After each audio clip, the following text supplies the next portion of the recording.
in the car, watch it go vroom, vroom. I told them all that I was soon. Hop in the car, watch it go vroom. Oh, Luka gets a face mask, no call, whip, looking so right got side, got a man, caught at the 10, to the 5, touchdown, Mustang! And respectively, there's a bubble screen left side caught. This is Dennis Crawford, who has a big hole. He might go 50, 40. They'll never get Dennis Crawford. He's into the end zone. Touchdown, Tigers! And off more. Touchdown. Just how I'm doing this shit that I'm going. Hey. Clear shot at him. Oh, no, you don't. My goodness.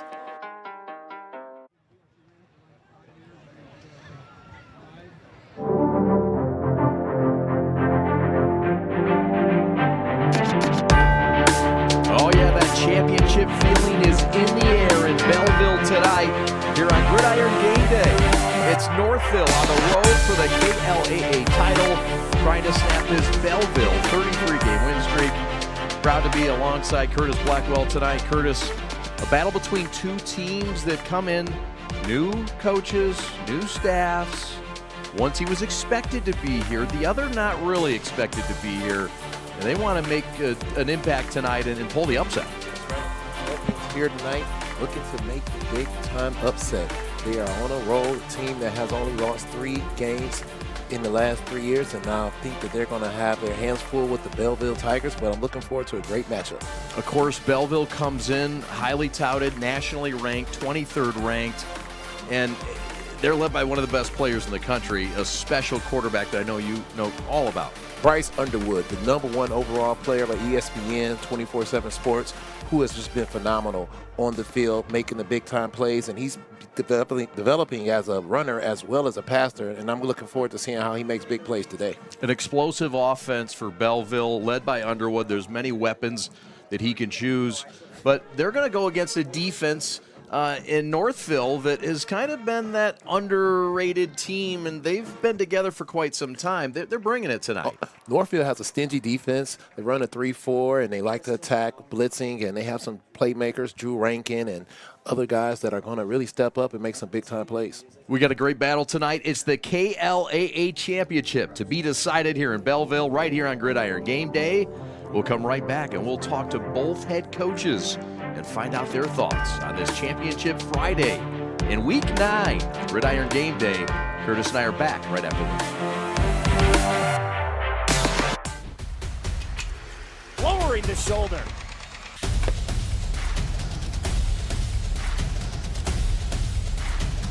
Swing and a miss. McGinley scores! Here with Brent Luplow, the first-year head coach for Northville. The Mustangs right now 5th in the Metro Detroit top 10 rankings, an undefeated season. What a season it's been for you in your first year coming over from Brighton. Could you have imagined a start like this in your first campaign as a head coach? Yeah, it's probably better than what I imagined. It's been pretty special. The community's really rallied around us, and the kids have played great football all 3 phases of the game. So I thought we'd be pretty good. Didn't think we'd be this good, but it's been a fun first 8 weeks, 8 months on the job. So can't complain at all. How were you able to get all 23 seniors to buy in, and then the rest of the team? What were some of the things you did to make this a cohesive bond up front? Yeah, we came in right away, and we did intro meetings with them and talked about what their goals are for the year and what my expectations for them are, and I had a couple of meetings with them as a group and as a senior class and a junior class, just talking about, if they buy in, we're going to be pretty special. So we went to a team camp in Bluffton, Ohio for 2 days and spent some good quality time together and talked about our goals and talked about what we want to do this year and what legacy they wanted to leave, and talked about how they haven't won a division championship in 7 years, and that was one of our main goals, and here we are. We accomplished that, and then conference championship they haven't won since this became the KLA East and West, and it's been a long time, so we'd like to accomplish that this week. And then district championship was that third goal they want to accomplish, and they haven't done that in 23 years. And we talked about the legacy you'll leave if you do that. Everyone will remember you if you do that. So we're on our way, and we're playing well, and kids have really bought in and decided that this is what they want to do and this is the legacy they want to leave. So pretty special. We're with Brent Luplow, the first-year head coach at Northville, 29 years young, and he's here to coach in a championship game. Tell us about your defense. It really stands out on film as an impressive unit. I know you're quite proud of what the defensive side has been able to do. Tell us about your defense and some of the leaders and playmakers. Yeah, we've been really, really physical and aggressive on defense. It's been fun to watch and it's fun to be a part of. They fly around to the football. They've been physical. They've been fast. And I've coached in this league for the last 7 years. This is the 7th year, and I don't know if I've seen a better defense besides maybe early in my career there at some of the Canton defenses. So we're flying around, and we've had a lot of success and shut a lot of people out and kept people from running the ball, and that was our goal at the start of the year. Let's not let people run the football. We got a really good front seven led by basically all seniors on the defense side of the ball, but front seven led by a big fella inside, Ferris Jordan, Graham Gilmartin, and then 2 senior returning starter linebackers in the middle, Owen Ross and Cooper Hoffman. Both spent a lot of time in the weight room and then put in a lot of work in the offseason, and they're leading the charge. Offensively, you always look at the quarterback and look for leadership and guidance and some playmaking abilities. And for you, it's been a guy that's a good story. He had to wait his turn, and this year he's really proven his worth. Yeah, Isaac Pace, he had to wait his turn. He played against us last year when Brighton Northville came in at the end of the game and had a little bit of drive to potentially beat Brighton last year, and he did a great job. And he is poised. He's confident. He knows that he can do this, and he's had a great start. 19 touchdowns, ran the ball well, 2 touchdowns. So he knows that he's been special. He knows he's got playmakers all around the field that he can distribute the ball to, and they'll make plays for him. So he hasn't played outside of himself too much this year. He's really done what we've asked of him to do, and it's been a pretty good year for him.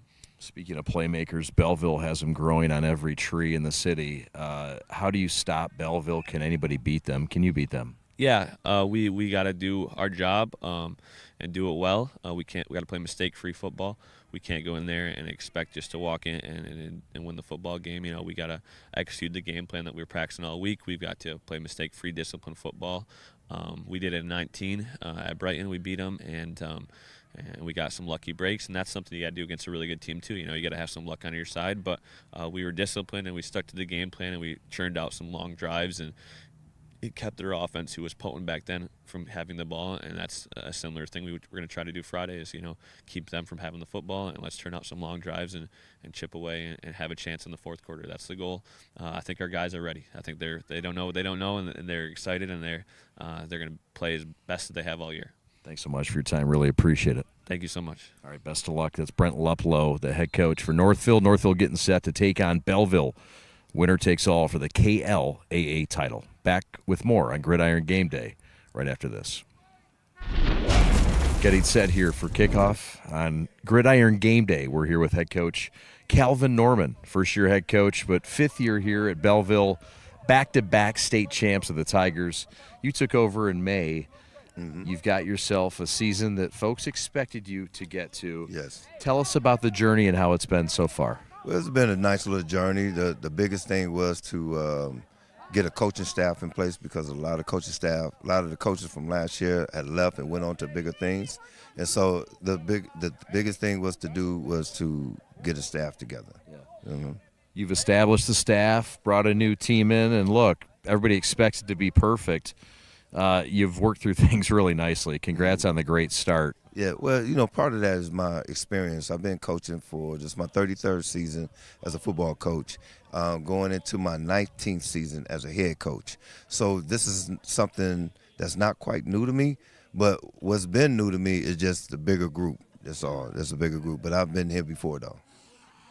If there are any changes, even minor ones, what have they been from the Crowell era? How have you tweaked things, even the slightest? Well, you know, like I say, with the coaches, that was very important. With the offensive coordinator, along with the defensive coordinator, that was the key element. Organization, that's what I'm good at, and so I was going to make sure that organization part was going to be in place. But bringing in the 2 offense and the defensive coordinator, that was really critical to me. The offensive coordinators worked out quite nicely with the top quarterback in the class of 2025. Bryce having a fabulous year. You haven't been able to play him as much as you've liked due to game situations. How challenging has it been, and how good has Bryce been when he's been in there? Bryce been excellent when he comes into the game. I think one game he had like 15 completions with 15 attempts with about 303 yards. I think that was against I forgot what game that was, but he had like 5 touchdowns that game, and that was only the first half, so he's only played one full game. And then he had 2 other games where he's only played up into the third quarter. Other than that, he only played the first half. He's a big part of the offense, but he's not the only part. Mr. Beasley, your highly touted linebacker and running back, has also toted the rock. It balances out this offense nicely, doesn't, with the run and the pass. Yeah, with the run and the pass, I mean, he is just tremendous on both sides of the ball, and I'm just so thrilled. Even when you say his name, I get excited just, because I know what this guy does on and off the field, and just watching him run the ball. He's different when he runs the ball. I'm a running back coach, and I know a running back, and this guy is a running back, and yet he loves linebacker, so. On the defensive side of the ball, you guys have been stout as expected. Sometimes the defense gets overlooked here in Belleville. What's stood out and impressed you so far on the other side of the ball? Oh, we just so talented on the other side of the ball with Adrian Walker, with Rashad Jones, with Deion Franklin and R.J. Ronald Jackson. Those guys is just tremendous, along with Jeremiah Beasley. So it's just so many guys on that defense that I can just call out. They're just so athletic that it makes it difficult, because I think they had like 4 or 5 shutout games so far. So it's real difficult with them. They only gave up 46 points. Man, that's quite a start. And just to round it out, your special teams has also been pretty darn good. Yeah. Braden Lane, your kicker's pretty special too. Yeah, last week he did a 47-yard field goal, and we're excited about that he did that. And he did 2 field goals, but he's been doing a lot of touchbacks. Balls have been going into the end zone, and a lot of balls, he's almost, I think he's like 27-1 in the field goal. I mean, PAT era. Yeah. So he's done a fabulous job with that. Yes. Tell us about this KLAA title matchup against Northville, a Mustang team that kind of came in like you, a first-year head coach, and they've done good things on the other side of your division. Tell us about this team and what you like on film. Yeah, man, they're big, they're strong up front. You can tell that they coach very well. You can tell that the coach put a lot of emphasis and a lot of energy with the team. So the team is playing real confident. And so we got a big battle in front of us because of the teaching that them guys have gotten over there and the mindset. So their mindset is that, we can compete with just anybody. And so with that being said, that we know that when they come over here, it's going to be a battle. See, it's not going to be a passing game. It's going to be a run game. So it's going to be a battle out here. You heard it here first. There he is, Calvin Norman, first-year head coach, looking for a 3rd straight ring and a KLAA title in his first year. Thanks a lot for joining us. All the best tonight. Thanks for having us, and thanks for coming out and supporting the Belleville Tigers. Of course. All right, there he is, Calvin Norman, head coach. Get his team ready. Gridiron Game Day rolls on from Belleville right after this. Lowering the shoulder.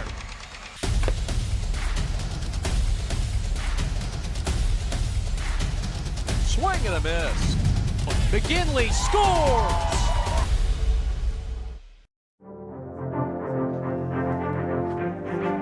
Welcome back to Gridiron Game Day. Curtis Blackwell alongside Chad Bush. Impact players in this game. Let's start first with a road team, the Northville Mustangs, who come in 8-0. Curtis, who can we look for on both sides of the football? We're looking at offense, Nick Hellner, the big 6'4 receiver who's going to make a lot of plays downfield, and Cullen Murphy, the leader of the defense, has only given up 40 points all year.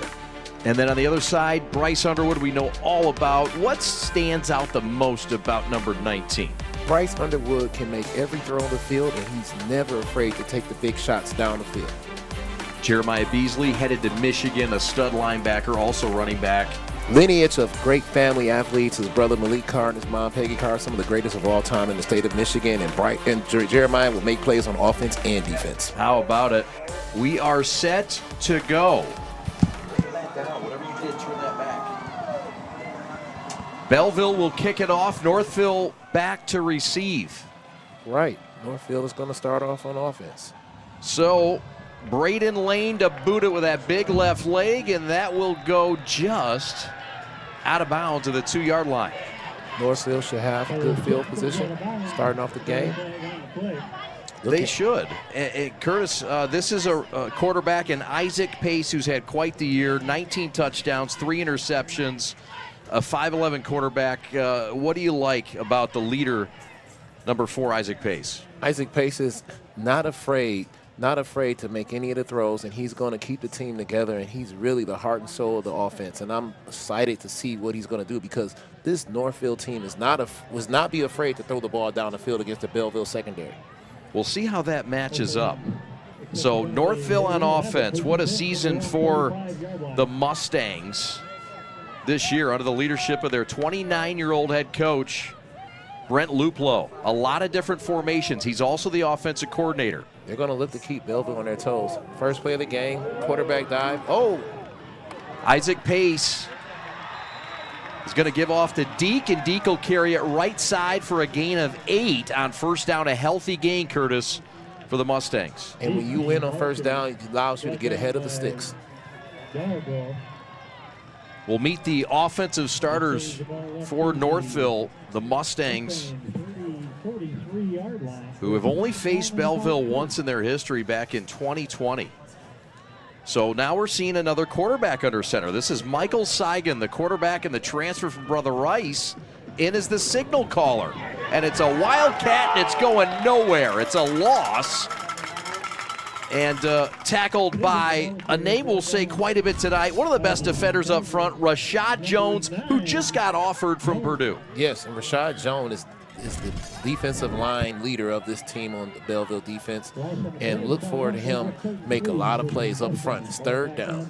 A little bit of trickery, Curtis. Seen a couple quarterbacks already, some odd formations. 2 plays, 2 quarterbacks. Let's see if we can make it 3 plays, 3 quarterbacks. All right. Who do we got in there now? It is Evan Deke. So indeed, it's 3 different quarterbacks. That is the looks that are being shown. Deke's going to take it right side, and he is close to a first down. He has it to the 46-yard line. Move the chains, Mustangs, with the trifecta. Wow. Northville down style in their first offensive set. Interesting. 3 plays, 3 quarterbacks, 3 different systems. And I think that's going to be key for them to control this game, having the ability to keep Belleville on their toes. The offensive starters, Nathan Moriarty, Luke Parinello up front, Adam Travers the center, Graham Gilmartin and Robbie Shuckle. Who do you like best up front? Graham is the captain, and he is the leader of the offensive line, and he's going to be the key to them controlling this game, because they want to control the clock and shorten the game. That is critical. Control the clock, and that's what Northville will do here. On the ground, run the clock. And it's a healthy gain of 6 off right guard. And that is number 14, Caden Kubin, the junior running back at 6'1", 185. Once again, they're having a lot of success on first down, which is going to be critical to controlling this game, because you get ahead of the sticks. There you see a couple of running backs. You'll see Evan Deke. You'll see him also apparently at quarterback tonight. And Caden Kubin, the running back there. And the receivers, Charles, one to watch for, an electric receiver, along with Besco Hellner, who Curtis featured in the open, and Cole Anastasio, the talented tight end. Back in at quarterback, is Isaac Pace. Right, and here they are, running the clock, letting it take its time, and controlling the game. Coach Luplow told us that they would run it down under 5 seconds at least every time. You can book it. Handoff right side, just a gain of 2. Fine defensive play up front by the Tigers, who start to bite back. That's Antoine Thomas, I believe, who came up, along with number 97 on the play. Number 7, Marquise Manny Peoples. Manny Peoples. He plays the safety, and he's one of the top 25 juniors in the state of Michigan, and he's going to be a key guy in the back end of the defense. Rashad Jones, Ronald Jackson, Fairfax, the guy they call Wolverine up front at D tackle, and Deshaun Murray an end. Who stands out there, Curtis? Rashad Jones is the guy to watch. Beasley, and we'll get to the rest in a moment. This is a 3rd and 4 from midfield in a funky formation I've never seen. 56 different formations you'll see tonight. Wow. It's Deke in the Wildcat. He'll take it, and he's stuffed. It's 3rd and 2. He needed 4. Excuse me, it's 4th and 2. decision time. What are we going to do here? Are we going to go for it? And I think they're going to go for it. Once again, short game. Belleville was expecting that, and now we have an opportunity to see what they're going to do on 4th and 3. Probably a little trickery here, or an opportunity to try to open it up a little bit, because you got to get the first down. You don't want to give Bryce Underwood field position like this. Raymond Smith with the tackle. 4th And and here 3. we are. Looks like they're going for it. And at quarterback is Isaac Pace. We'll see if they just try to draw the defense off. It could be a bluff. It smells like a bluff. And it is a bluff. They're just running clock. They'll probably take a timeout, you think, Curtis? Yep, you were right. They'll take a timeout. We'll take a timeout with them. We're coming back to Belleville in a moment. No score, 4th and 3, and a staying decision when we come back to Belleville on a banger on a Friday night for the KLAA. Glad you're with us on the prep. Back after these. What rhymes with great? Participate. Where does greatness start? Here, in the classroom. On the diamond. In the pool. On the field. Where will your greatness take you? To better grades. To more friends. Yeah! Be great.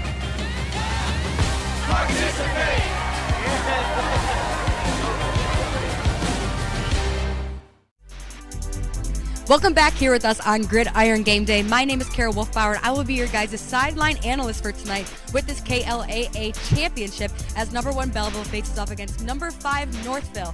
Now, neither of these teams have had much losing in their arsenal so far this year. Both teams 8-0, but Northville's trying to break the Belleville 33-0 win streak.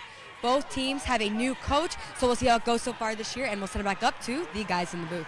On 4th and 3, Northville goes for it, and it is close. Curtis, what do you think? It looks like they may have gotten it. It's going to come down to the spot. Here's another look. And they came off with a quick start, and they caught the Belleville defense off. And now we're going to see where the ball is marked. Looks like they needed to get to the 44-yard line or just inside, and this is too close to call. I don't know. You may have to bring the chains out. I don't know how you don't. It doesn't look like they're interested in bringing the chains out. They just want to take a look from 50 yards for some reason. What's going on? You want to get this right because you don't want to make a mistake this early in the game. There is a timeout on the field. And okay. Stop the clock. Like, yeah. It will stop the clock. And here come the chains. And here we go. So, look, this is a pivotal play early on. With 6:16 to go, it's been controlled by Northville. This could really turn momentum and put a wet blanket on this wonderful opening drive by the Mustangs. Yeah, and it's key because you want to build confidence early on both sides of the ball. And what better way by getting a first down or getting a stop. And wow. Did not get it. Turnover on downs. A stop by the Tiger defense. Been fabulous all season long. 48 points is all they've given up. And this is a stingy defense. You talked about them early.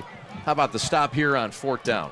Major win for the Belleville defense coming out to gain early momentum and give Bryce Underwood the ball right at midfield. They got the ball to Deke Curtis, but stood up. And I guess the guy that made the statement, Raymond Smith. And your guy, Jeremiah Beasley. And Jeremiah Beasley. So here comes this talented offense under Bryce Underwood.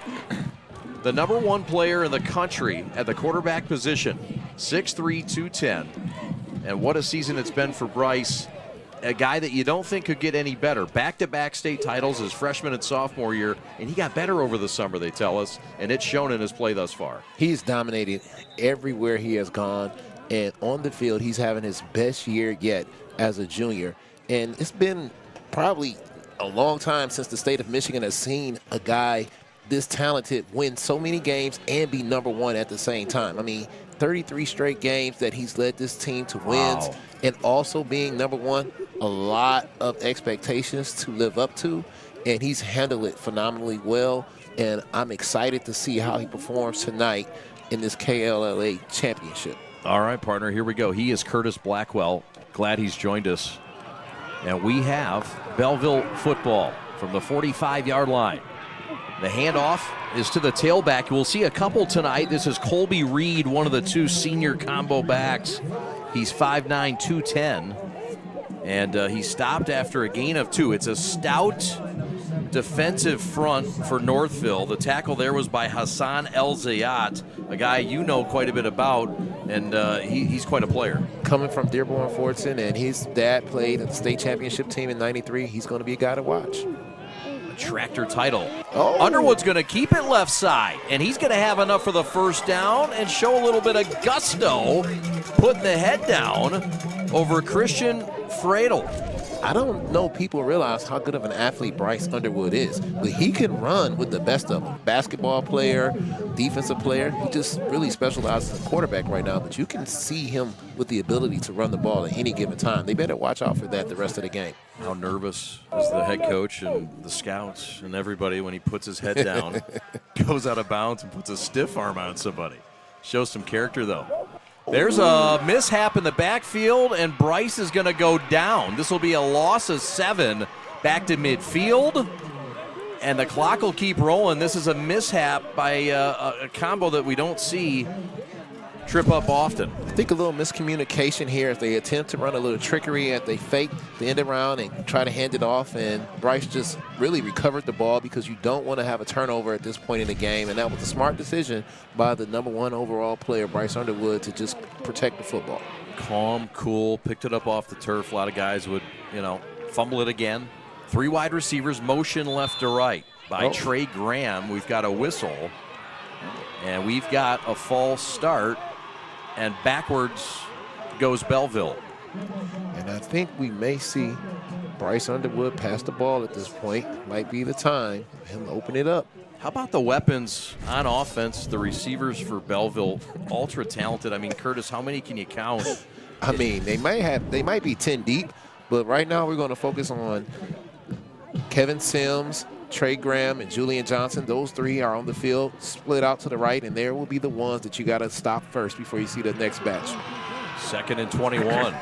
Underwood looking. Has a lot of time now. Pocket breaks down. He steps up. He wants to run, and he'll make 4 yards out of it. Great coverage downfield by Northville. Bryce didn't have anywhere to go, and he really maintained great composure once again and didn't try to force anything and was able to get something positive. Flushed plenty out. Plenty of protection. Yeah, the awareness to get something out of nothing. So a 3rd down and about 15. Clock frozen at 4:45. 5 wide receiver, empty back set for Underwood from the left hash. Throw right side. Caught. 1st down and more, and a burst into the red zone. The Mustang still on his feet, and a big gain to the 18. Kevin Sims, the senior, just committed today to Ferris State University. Big-time player, one of the top 80 players in the state of Michigan, and that's a big-time play. As they say, big-time players make big-time plays in big games, and Kevin did it. Fine play by Kevin Sims, number 12. And a big gain on the play. 46 yards. Wow. Red zone, here we are. Down to the 17-yard line. Handoff, backfield, pursuit, not much. And there is Jeremiah Beasley, the Michigan commit, who I told you would be on both sides of the ball. In 2nd series, he's lined up at tailback, and he's a guy that they're going to have to stop. That's a phenomenal 1-2 punch of Colby Reed and Jeremiah Beasley. Most teams don't have 2 good guys that can really tote the rock like those can. Tackled by Caden Besco. And Besco, a part of that quad of linebackers that's ultra talented for Northville. But it's Belleville on the move, and a 2nd and 10 from the 18. 2 to the right, 2 to the left, and the lone tailback remains Beasley, and another false start. We've seen a couple penalties so far by Belleville. who's walked through the KLAA, Curtis. I mean, it's just been, let me ask you, I mean, you know, you get on a run like that, 40-0 win over Fordson, 63-0, 35-8, 42-3, 53-0. I mean, they haven't been challenged since week 1 against River Rouge. What does that tell you?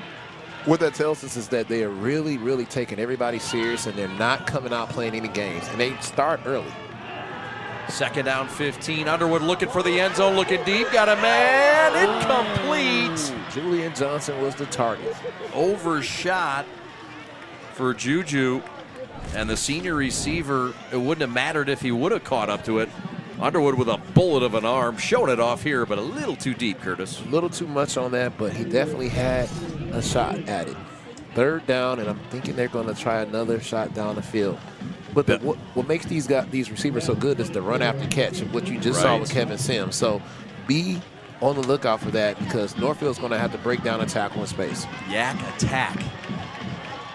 Belleville does have a talented kicker, so they are in Braden Lane field goal range, perhaps. 2 to the left, 2 to the right. They don't want to settle for a field goal, though. 2:57 to go. Blitz coming. Underwood. Over the middle, got a man. Caught inside the 10, down to the 7-yard line. Trey Graham with the big-time reception. It's a 1st down catch for Trey Graham. And the 5'9" junior comes up big on a bullet from Bryce. Dig route by Trey and a big-time catch in a big-time situation to keep the drive alive. Northville's defense has been very stingy throughout the season. I know Belleville's defense has given up 48, but Northville has only given up 40 points this year. So they're stingy, and they have a bend-don't-break mentality down here. We'll see what happens. It's a 1st and 10. They get a 1st and goal from the 7-yard line.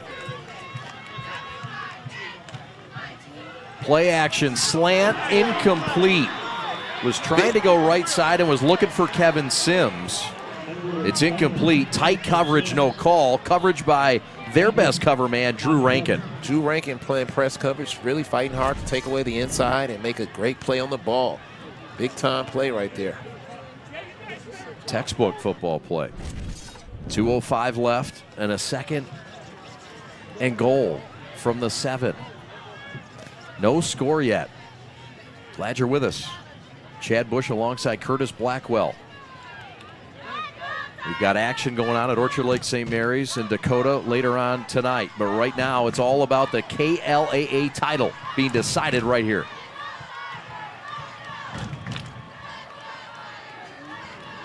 Bryce, handoff, left side. Beasley back inside. Fights his way to the 4-yard line. Brought it back in, and that's not a place that you want to get.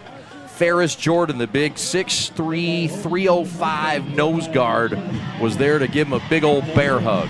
Ferris is so strong at the point. Look at him control the inside of the line right there and come back and make that play on Jeremiah Beasley. And he's about the only one that could have stopped Jeremiah Beasley, and that's what makes this defense so strong. 90 seconds left, Curtis, until the end of the 1st quarter. No points on the board yet. Kind of surprising, but Belleville on the move. This is what they wanted to do. Control the game. 1 possession in the quarter. Empty back set, 3rd and goal from the 4. Underwood gonna take it himself, and nobody's gonna get him. Number 19 to the end zone, and the Tigers bite first in the KLAA title game. Great call by the offensive coordinator, Spencer McCourt. Bryce was able to walk into the end zone. I mean, Spencer McCourt has really been one of the keys to success on the Belleville offense, and you can see why on that play right there. Look at that. Great blocking up front, and Bryce did not get touched. Outstanding blocking up front. And how about the drive? 18 plays, 65 yards, 4 minutes, 45 seconds. And it's Underwood on a 4-yard touchdown run. Here comes one of the best kickers in the state, Braden Lane, the junior. And it's out of the snap of Gavin Long and the hold of Julian Johnson. And the kick is good by Braden Lane. So with 1:08 to go until the 1st quarter expires, it's Belleville on top first. They lead it 7-0. We're coming right back to Belleville right after this.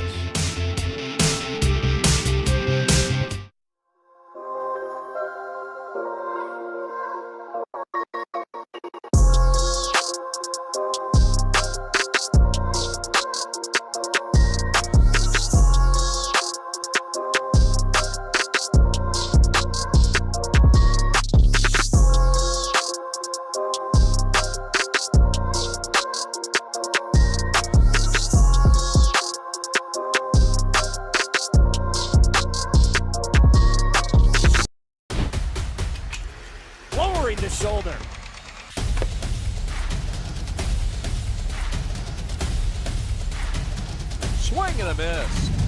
McGinley scores!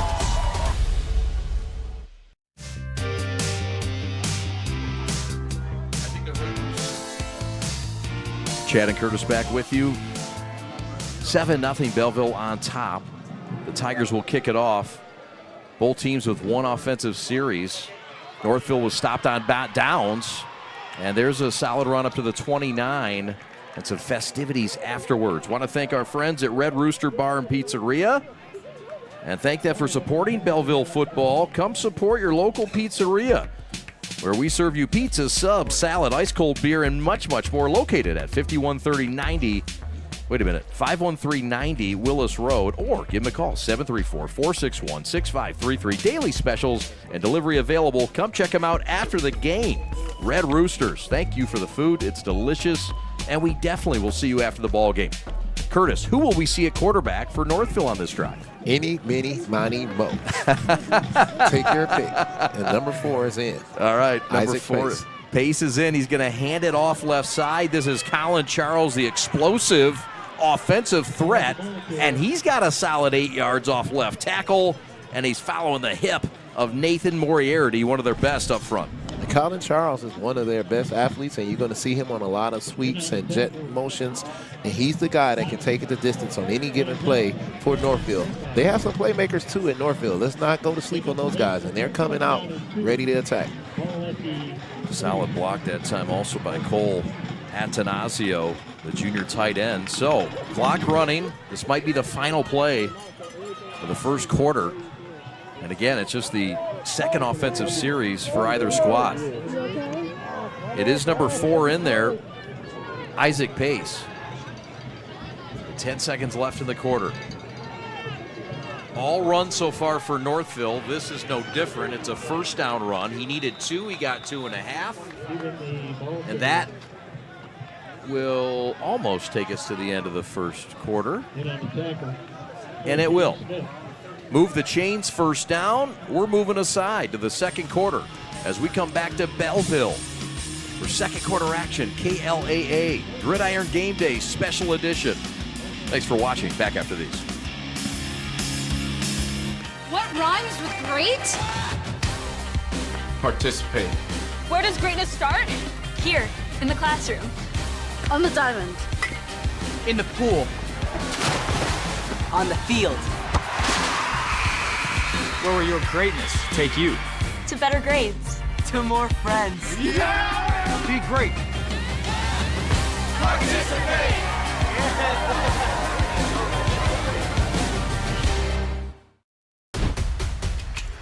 Lowering the shoulder.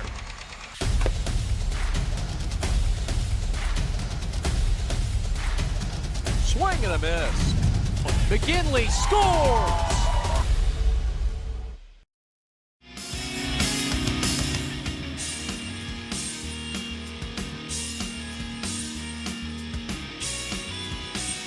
Welcome back to Belleville, 7-0 as we start the second quarter. Curtis, what's your key for Northville on this series offensively to try to sustain a drive after the, well, pretty successful first drive? What do you look for them to do here? They got to get some success moving the ball to the other side of the field to flip it and to really establish this, because they don't want to get behind with this explosive Belleville offense. So this is a big drive right here for Northville. They've made a switch at quarterback. It is Evan Deek, the guy who ran for 180 yards last week and 3 scores. And we see why they've got him in the Wildcat. He gets 4 yards off left tackle.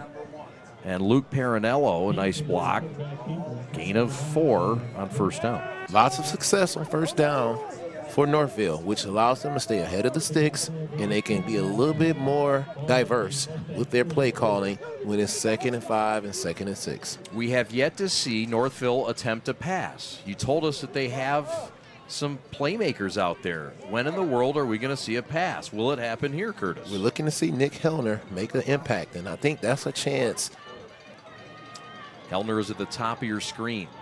Back in at quarterback is Isaac Pace. He's going to keep it himself, and he's going to lose yardage.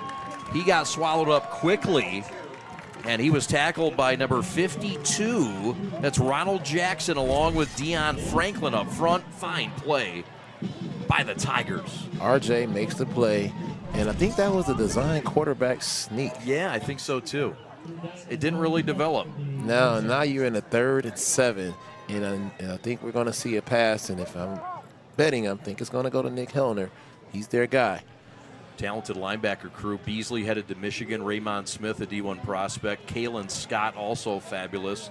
The back end is talented as well. Jalen Johnson, a corner, the guy they call Megatron. Javon Martin, along with Desmond Yarbrough. His brother we called a couple years ago, Michael Yarbrough, down at Miami of Ohio.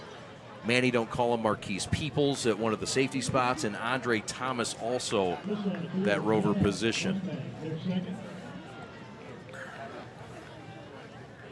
I think they want to get this right here with the timeout to make sure that they can get the play that's going to allow them to move the sticks, because they do not want to blow an opportunity to gain some leverage here early in the 2nd quarter. 7-0 Belleville. Want to thank one of our sponsors tonight, Hungry Howie's, home of the flavored crust pizza, and proud Belleville football supporter. It's Love, Hope, and Pizza Month. And with many online deals, stop on by your local Hungry Howie's at 10784 Belleville Road, or give them a call, 734-697-4545 for delicious pizza, sub, or salad after the game, bringing you only the best in Belleville. So, 3rd and 7 for the Stangs, and what could be their first pass attempt of the ball game.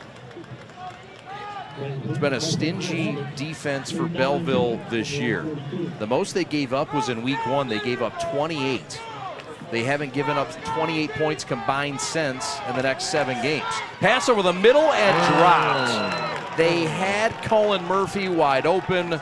It was a beautiful toss from the southpaw pace, and it was simply dropped in coverage. Got to make those plays if you want to take advantage of opportunities against the top team in the state of Michigan. Maybe a little behind, but Curtis, that's a catch that you've seen Cullen Murphy make this year. Yeah, he definitely is a guy that's going to come back and bounce back for that, because he is their top receiver. Punting is Sonny Rentz, who doubles as the punter and the kicker. Back deep for Belleville is number 4, Antoine Thomas, the Orchard Lake St. Mary's transfer, along with number 12, Kevin Sims. This one's going to hit inside the 30.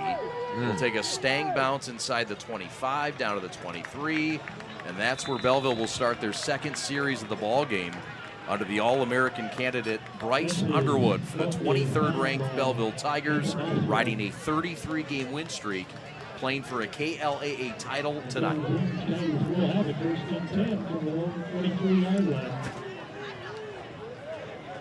Just 1 loss in league play for Belleville the last 5 seasons. And it was to Churchill a couple years ago. As you get a look at that offensive line, Lamar Fairfax, the guy they call Wolverine, saw his father in the parking lot before the ball game. Says, give my son a shout out. Well, there's your shout out. Good to see you, Mr. Fairfax. Andrew Hessler is the left guard. Ronald Jackson, the center, a good one. Trezell Jenkins, the right guard, and Damon Denny, the right tackle. Trezell Jenkins, son of Trey Jenkins. Yes, sir. NFLer. Michigan Wolverine and Washington Redskin, I believe. Bryce down the seam, looking deep, got a man and dropped. Oh, he had Colby Reed running down the seam.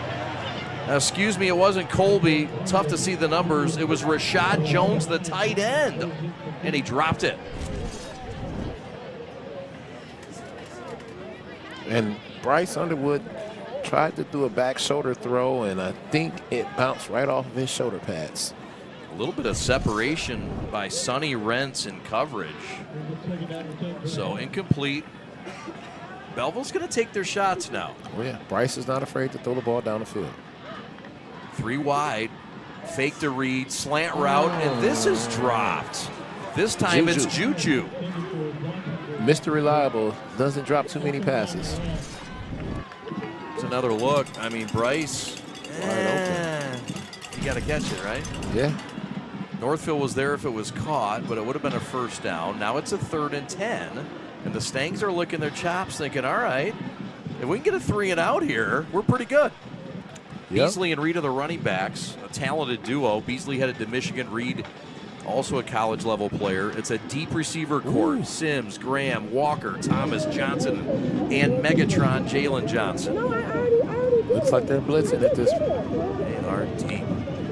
9:52 left. Underwood under pressure, escapes it, evades, has a first down, has more, makes a move, still on his feet at the 47. Get out of here. Once again, Bryce Underwood is doing more than throwing the ball. He's beating you with his feet, and that's the type of things that make him the #1 overall player in America. Didn't have anybody open, made a man miss, and Curtis, it's the things you do after the contact, the yak yards you talked about. Quick snap. Curl route caught, gain of 9 along the far side. It's Sims again. And it's a healthy gain of 9 on first down, and this time it's caught. Quick stop route right there, and another second and 8-yard gain, and 2nd and 2. Tackled by Fradel. 2nd and 2. Bryce, curl route, same play. Caught by Sims, tackled by the same man. Tackled by Christian Fradel, and I mean, Belleville right now, what are they seeing in coverage that's making them want to throw this curl route consecutively? Well, they are taking what the defense is giving them. They're playing off. They're not challenging them up, and Bryce is going to take that all day. Trey Graham is really being Mr. Reliable. He's one of Bryce's favorite targets. Not highly recruited with all the offers as the others, but he's the guy that's Mr. Consistent for them. Not bad on that. Trey Graham on the catch. Play action. Bryce looking right, looking end zone, and that is incomplete. Into the shadows of the right end zone. Good coverage. It was Sims again on the route, and I didn't see the coverage, but it was tight, partner. Drew Rankin, once again, is not giving up a pass tonight, and he's really stepping up to the challenge. And I know this is a big day for him as a team captain, as a junior, and one of the few juniors that are really one of the leaders of the team. He's really looking forward to this opportunity. And games like this are opportunities for you to really establish yourself when you don't have all the offers as the other guys, where you can show that you deserve to be on the big-time stage. El Zayed, Jordan, and Gil Martin are the defenders up front. It's a 3-4, as Curtis told you, for Northville. Their defensive coordinator's Matt Sexton, who came over from Canton. Price evades pressure again. The jump pass caught for a first down to the 20. A 16-yard gain. My goodness, Bryce Underwood showing off in Belleville tonight. He's continuously making the first guy miss, and that's something that you just can't coach. That athleticism, when you unblock and you don't make that play, is hard to stop a Belleville offense. You got to make those plays if you want to get this Belleville offense off the field.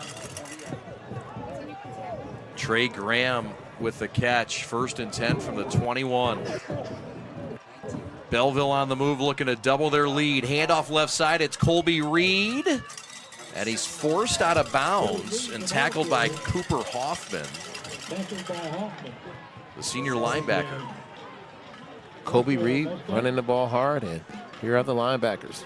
It's a talented group, Curtis. Deke, Hoffman, Ross, and Besco. Fast, aggressive, and physical, they're described. What stands out to you in their front seven? Deke is just one heck of a football player, on offense and defense, the heart and soul of the team. Rankin, as Curtis has featured, along with Fradel, the corners, Rentz and Murphy, the safeties. Murphy with 5 picks on the year. A potential All-Stater. There's another muff in the handoff, and this is going to end up being a loss of 2. It'll be 3rd and 6. Causing chaos and havoc again was Hassan El Zayat, the big-time D lineman for the Stanks. Northville's going to play tough now. They're not going to lay down, and they don't know anything but playing hard and competing, because this is their Super Bowl and this is an opportunity for them to really establish themselves. And so let's see what they could do here in this 3rd and long situation. 7 minutes left, clock rolling. 3 to the right. Clock rolling. Bryce gonna throw it. Pressure. Screen set up. Screen executed. It's Beasley to the 15, down to the, still on his feet, inside the 10 to the 8. That got him the first down. And we have Perhaps. We have a little flag on the play here. How about this? Beasley with some ability, but how about the awareness, Curtis, to stay on his feet here? Man, that's why he's going to the University of Michigan. I mean, he made a play, and he did not hit the ground, and that's excellent athleticism by Jeremiah. Outstanding play. Future Wolverine getting that first down inside the 10. They'll mark it at the 8, 1st and goal. 6:37 to go. We get some substitutions. I thought it was a flag on the play, but okay, looks like Well, they're who going to can have first see and out there? goal. Let's be honest. There could be a flag. There could be a dog on the field. Who knows? It's a little dark on this side of the field, and I think it's definitely hard to make out what's happening. So is this where you hide the football? Maybe some misdirection? I mean, I'm serious. I would look for a little bit of help because you definitely need more lights to see Bryce Underwood, as elusive as he's been. Colby Reed stays into the right of Underwood in the right hash. A late substitution, and this is going to be a timeout. And I tell you what, Spencer McCord is hot down there on that field. He had a late substitution. Joe Stevens, a senior wide receiver, came on late. And, well, he should have been out there, I suppose. Timeout, Belleville. So we'll keep it right here. Want to tell you about our friends at Excel Orthodontics. Your amazing smile starts here at Excel Orthodontics. We care about more than just your teeth. We will work together to make sure you have the support you need to get the smile you deserve. Whether it's a second opinion or an initial consultation, your first appointment is always free. Thank you for choosing Excel Orthodontics, where you will get the smile you've always wanted. Give them a call at 248-308-3289. Go see Dr. Paul Wang of Excel Orthodontics. Your amazing smile starts here. 1st and goal from the 8. Curtis Blackwell and Chad Bush with you for the KLAA title. 2nd quarter, 6:19 to go. Belleville already up 7-0. Looking to add on here. Kobe Reed in the game. Bryce going to take it himself, and he's going to stay on his feet and finally get tackled at the 5 with a form tackle that like you've never seen. Drew Rankin. That's what it takes to bring this guy down, evidently. A good old form tackle. How about the elusiveness? Yeah, once again, Bryce making the first man miss, and Drew Rankin coming up and putting his head on the defender and making the tackle in the open field. A couple of broken tackles in that play, but he's had about 7 or 8 on this series. What an impressive performance from Underwood. He'll keep Reed in the game to the right of him, and the gun at the 10. 2nd and goal from the 5. Underwood throws left side flat, caught, tackled. It'll be a gain of 1. A fine tackle this time. Cullen Murphy, the safety, with a secure tackle on Beasley.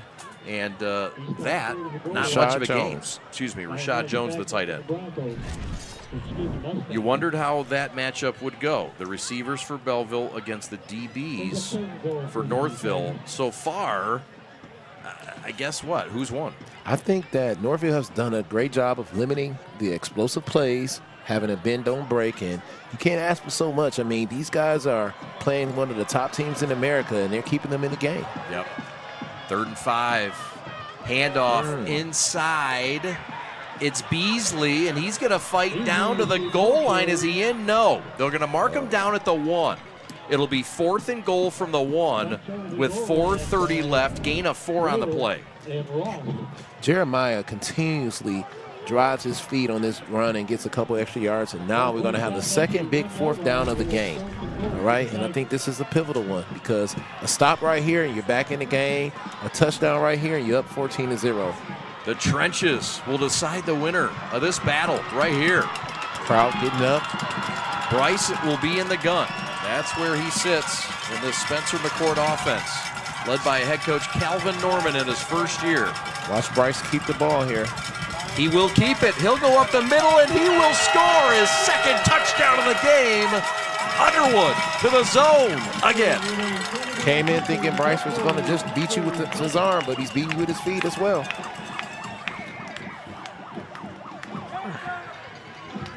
One-yard touchdown run by Bryce Underwood on the quarterback keeper. And look at the line paving the way, including big number 52, that center, Ronald Jackson. Here comes the extra point, the snap from Gavin Long, the hold from Julian Johnson, and Braden Lane will try to attempt this PAT, and it's blocked. PAT is blocked, it's no good, and this is a battle that Northville said we have to win. Special teams is an area that Northville felt that they had an advantage in, and they showed it right there with the block of the PAT, which could come down as we go down in the game if they can keep this thing close. Curtis, it looks like Deke, number 5, had the block. Here's another look. Deke it is, unblocked. Big time play, but once again, one of the best players on their team on offense and defense. It was a 6-minute and 12-second drive, a 14-play drive. 77 yards and a 1-yard touchdown run by Belleville's quarterback, Bryce Underwood. So far in this game, rushing yards, 54 for Belleville on 13 rushes, 33 on 11 rushes for Northville. But that was a steady drive for Belleville that time. Mainly going to the air, Curtis. 89 passing yards for Belleville, none yet for Northville, who's only attempted one pass, and it was dropped. Wow, very surprising. Very surprising. I'm looking at Northville to really open it up more on this drive and try to pass the ball down. I think they got to open it up here if they want to stay in this game, because they cannot afford to allow Bryce Underwood and this explosive offense to get too far ahead, especially when they get the ball back to start the second half. Well, so I present you the question. This is a Northville team that you mentioned wanted to drain the clock, wanted to absorb minutes, methodically move down the field. But what happens when you have to start scoring? Do you start to take those shots that might stop the clock and not keep draining it and following your original game plan? Yeah, that philosophy kind of is out the window once you get behind by 2 scores early in the game, and you know that you cannot afford to miss another opportunity to really establish yourself on the offensive side of the ball. So who's in at quarterback now? Where's Waldo? It's Deke. It's Deke. And he's going to hand it off to Cullen Murphy, and Murphy's going to have a few off the right side. And the jet sweep goes for about 5, half the yards required for a first down. Fine little gadget play. Yeah, another jet sweep, and opportunity for them to open it up a little bit here on 2nd and 5. 56 different formations they've run, but it looks complex. Not really that complex, right, Curtis? They just run it different ways? Yeah, they want to keep you off balance, moving you around so you can't get too settled in. And it's something that you do when you have a good team that's really been playing together for a long time. And here we are, 2nd and 5. 3 minutes left until halftime. There's motion, pass right side, double pass set up, and the double pass is too tall, and it did not fool the Tigers defensively. Besko wanted a PI, and he didn't get it. Adrian Walker, one of the top players in the 2025 class in the state of Michigan, there playing it safe, and right there almost made a play on the ball there, but he definitely did not take the bait and was right there. That's one of the trick plays that we knew we would see from Northville, and I think we were right that they're going to open it up a little bit because they're down 13-0, and they got to find a way to get the ball across the midfield so they can have a chance to stay in this game. Here comes the wide receiver to the bottom of your screen, Nick Hellner, guy that has 6 touchdowns this year. His coach, Brent Luplo, says he's the real deal.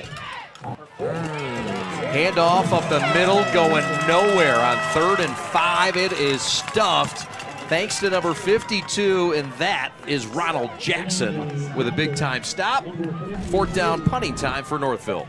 RJ, Ronald Jackson, one of the few guys that goes both ways for Belleville, the leader of the team, starting center and starting defensive tackle, and he's showing you why he is one of their most reliable players, 4-year player here at Belleville, and that was a big-time stop to really get their defense off the field. Sonny Rentz is back to punt. This will be his third punt of the day. Northville has yet to complete a pass in this game.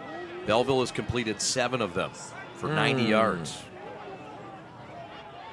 Clock is running, and there's the flag. And what is this? This is going to be a little bit of movement up front, and the Mustangs are going to move backwards.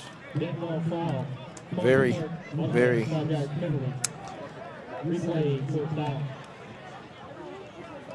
Chad Bush and Curtis Blackwell with you. We'll have head coach Calvin Norman. And Kara will speak to him at halftime. Look forward to that.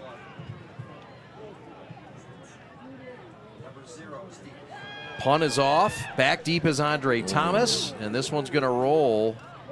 It'll take a Northville roll to the 43, but a short field for Bryce Underwood and the Tigers with 2 to go until the break, already up a couple of scores.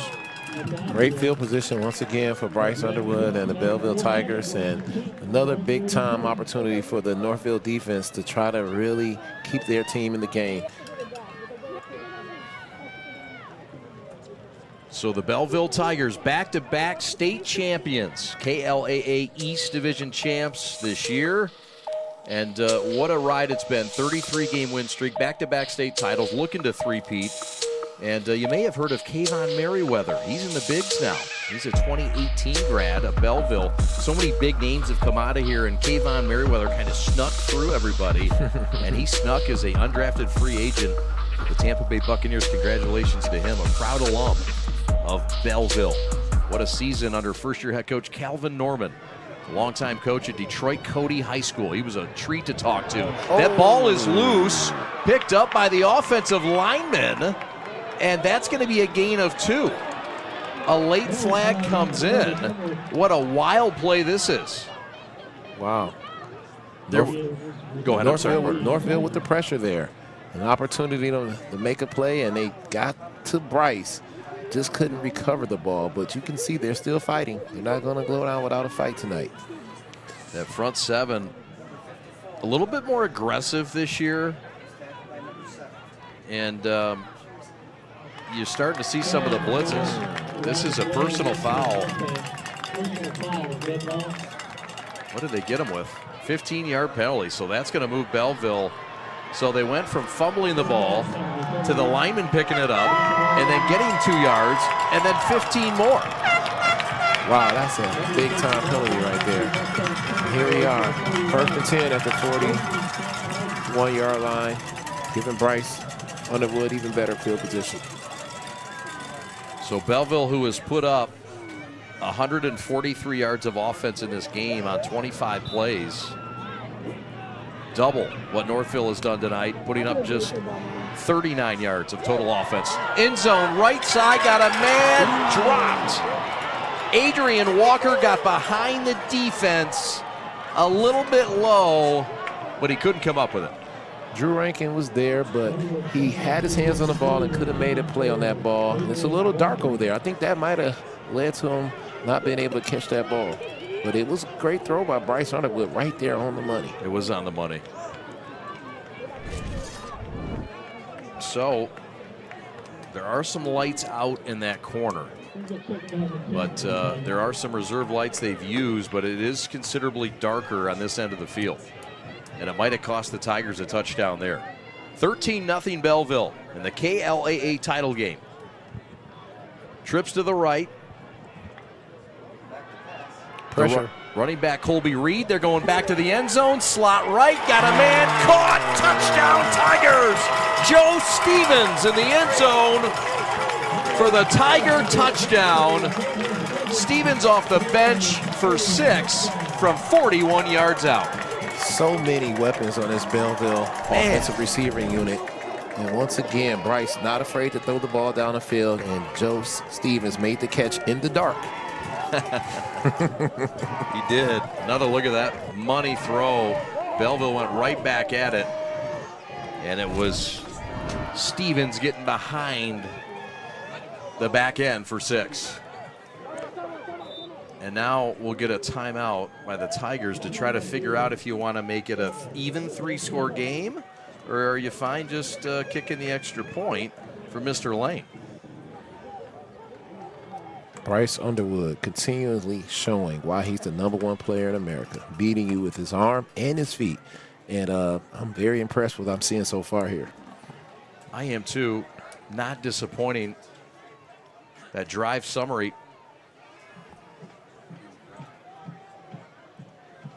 It was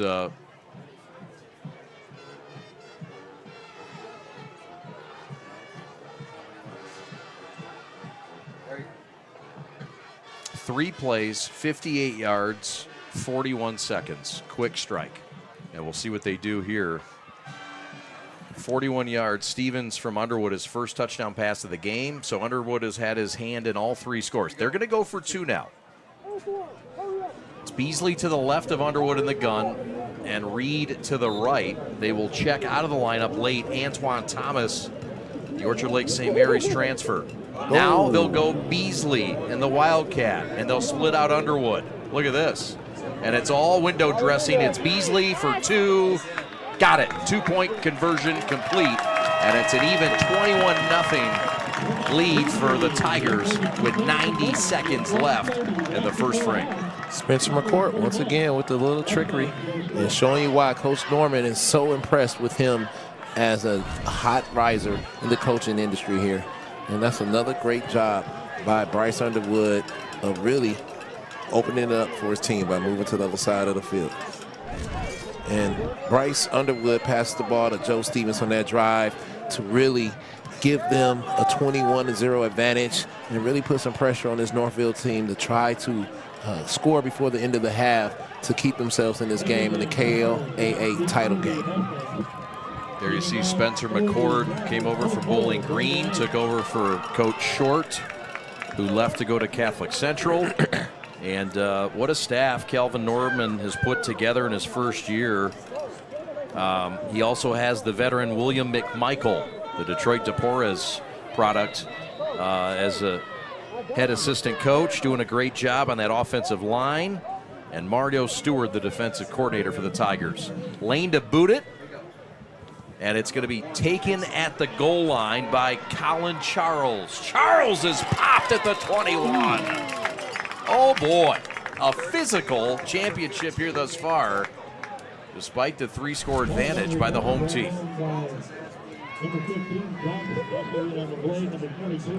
Ooh, what a collision that was. Tayshawn Taylor with the kamikaze tackle. He just threw his shoulder down. He wasn't interested in wrapping up. He just wanted to deliver a blow. I can respect that. 22-yard line, $1:25 to go. Northville really up against it here in the first half. Trying to get on the board against a really tough and talented and athletic Belleville defense. Pass, out route caught. It's Besco, and it's a short gain of about 2 yards. Besco with a catch. First completion of the day, but hey, anything that you can get right now to build some momentum and get your offense rolling, I'll take, because that's what you got to do, because this offense has been successful. Just need to start making some completions to get some momentum rolling. The one thing you don't want to do is give this ball back to Belleville if you're Northville. That's an absolute can't do. There's a hitch route. It's caught. And it's short of the first down, but the catch is made by the top target, Nick Hellner, a guy that Curtis featured in the Open as an impact player. And this is his first introduction in this game. 6'4" with the short route there, 3rd and 3 now.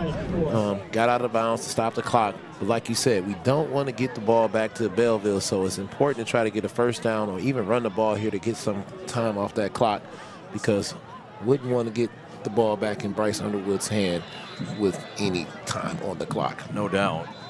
3rd and 4, and the clock is stopped now with the time out.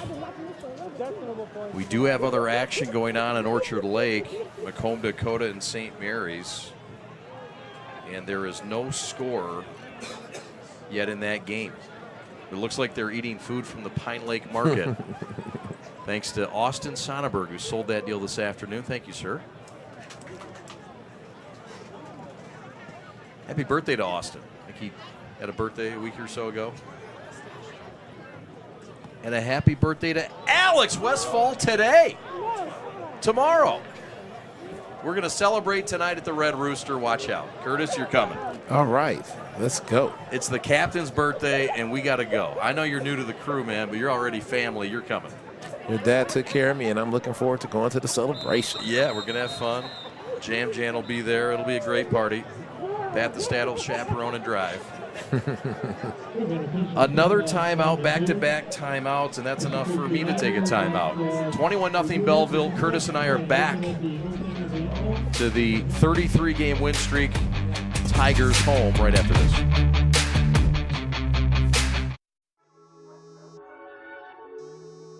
Christian, get up.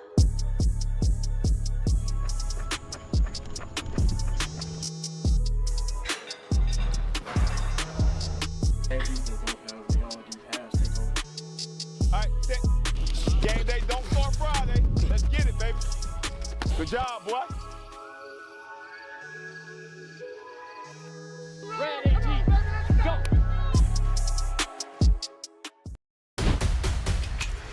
Lowering the shoulder.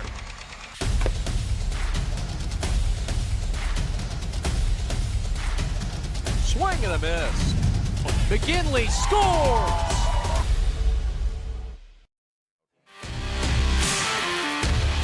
Well, make the switch to Genesis Credit Union today.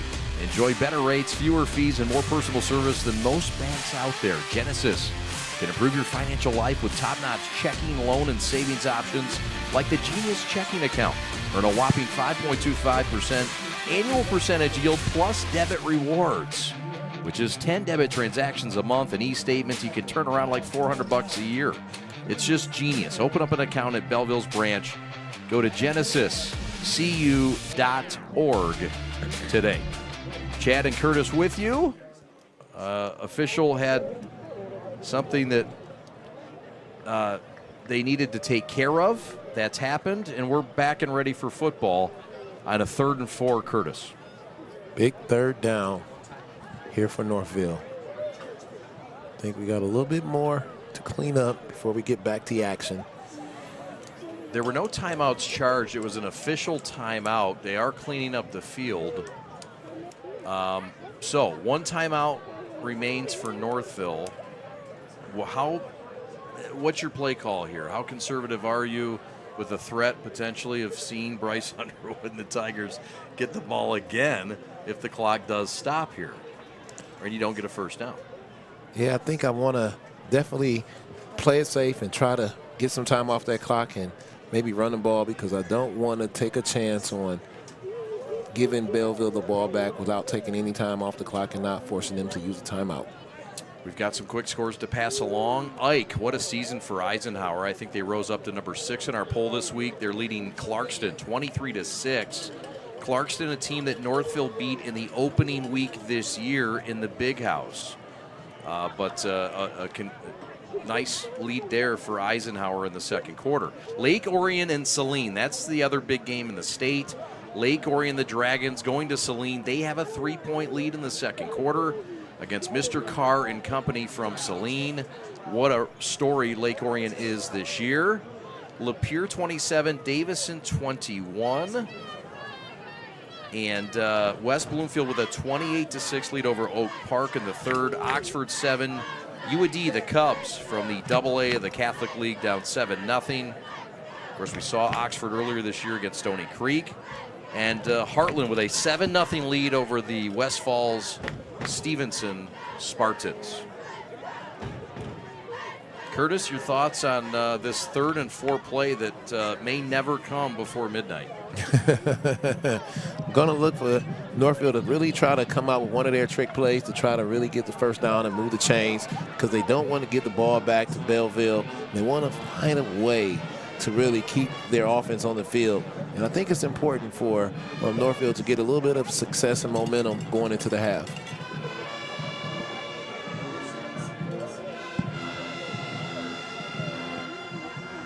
We've got Kara Wolfbauer down on the sideline. She's with Coach Candace. Kara, take it away. What do you got down there with a special new coach in Belleville Tiger territory? Thanks, Chad. We're with Candace here now. Thanks so much for joining us today, Candace. Absolutely. Now, take us through what it's been like being a world-class athlete, a female, and coaching these guys. A female, man, just breaking down barriers. It is absolutely special. These young men out here have special talent. They're teaching me things every day. I'm teaching them. That's Coach Beyond. He's a great guy as well.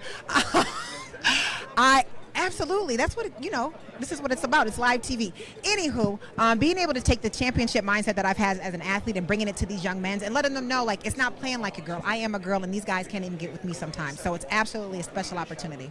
Yes, like you said, breaking down barriers, especially being from the area. You've had a lot of experience playing for USC, being a track athlete there, and now being able to contribute to the guys. I heard you saying early on, get your knees up. You're really still coaching the guys on all ends. Absolutely. It's about execution and being competitive. The X's and O's are important, but my job here is to make sure I can pull it out of them. Thank you so much for joining us today. We'll send it back up to the guys in the booth. Anything you want to say left to the people in the audience? Go Tigers and fight on.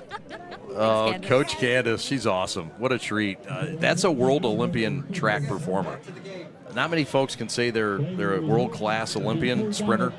She is, and Belleville's darn glad to have her. And she's a good chat. We had a lot of fun with her at practice on Tuesday. Look at her and Kara are hugging down there. I feel like they're already BFFs.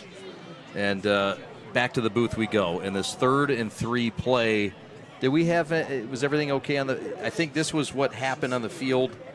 Everything is fine, I believe, until now. Oh. Yep.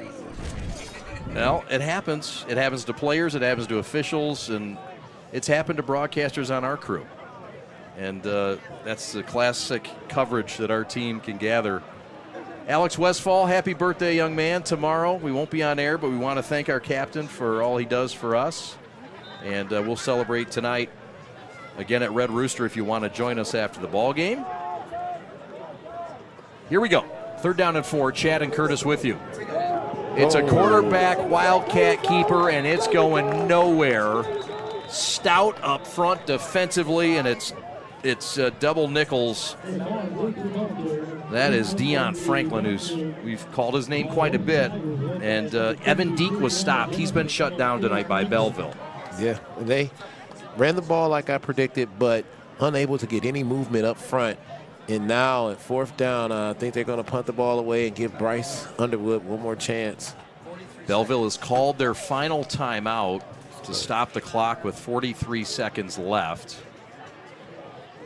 And leading 21-0, trying to keep this streak a-rolling. The number 23 team in the land, up 3 scores on the next best team in the KLAA, the champions of the West, Northville. And they've been a great story this year.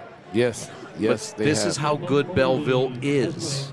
And they've shown all their opponents this year. Now, there is one team. There's one game, and it was game 1 against River Rouge. Nick Marsh. What do you take of that game? It was a tight game. The final was a 1-score advantage, 35-28. What do you make of that tight game in week 1 for Belleville? I think Belleville has just really found their rhythm here. Head coach Norman has really gotten a hold of this team, and they really figured out how to really impose their will on teams. And there's a punt. Adrian Walker back deep. This is going to take a friendly roll. Some thought it was a, uh-oh. Oh, boy. We got a flag down, personal foul. The ball took a Northville roll. All kinds of things happening here. Some folks thought it was a fake. And then a flag thrown again, late. I think that one's on Northville. And that might ruin Northville perhaps getting the 15-yard advantage. The late flag and the yap on the field.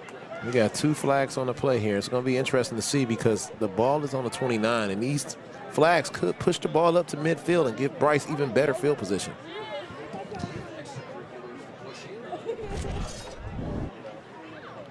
All right. There's the punt, and then here's at the bottom of your screen. That's fine. You can take him down. You can take him down, but then you can't double pump on him.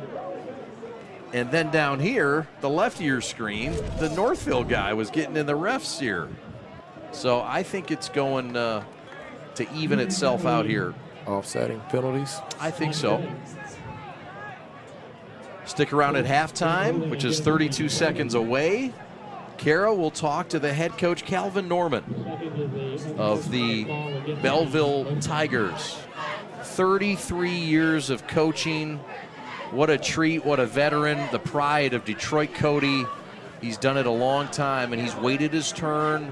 Curtis, a wonderful story. 3 coaches in 3 years here.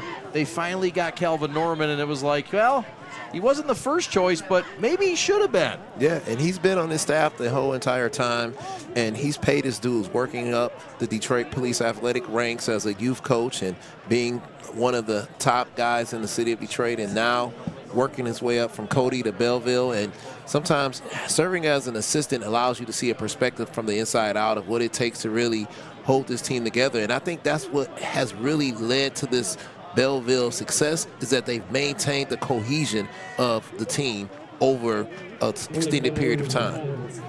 He played baseball, Tennessee State. Didn't even play football. 4 seasons of baseball, very talented. Did play football as well, but not in college. And multi-talented, winningest coach in Detroit Cody high school history. Coach of the year in 2008 as well. So 31 seconds left from the 37. It's Underwood in the gun. He's been responsible for all 3 Tiger touchdowns today. It's a quick hit route to Walker, and Walker's got about 8. And with no timeouts left, that's kind of a head scratcher. Although he is a guy that can take it the distance. Clock is ticking. It is 13 seconds now. Bryce, no timeouts. Has to throw deep. He will. Got a man. Caught inside the 10 to the 5. Touchdown, Tigers! Megatron. Jalen Johnson on a reception. 6'3" receiver. With 2 seconds left. Number 2 to the end zone. Number 6 to the end zone. Touchdown.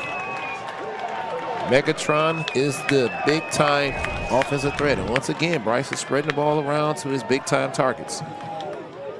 The coverage broke down. The corner fell down. And out-racing the defensive back, Sonny Rentz. And into the end zone is Jalen Johnson, the guy they call Megatron, with a touchdown. 27-0, and the extra point by Lane awaits. And it's good.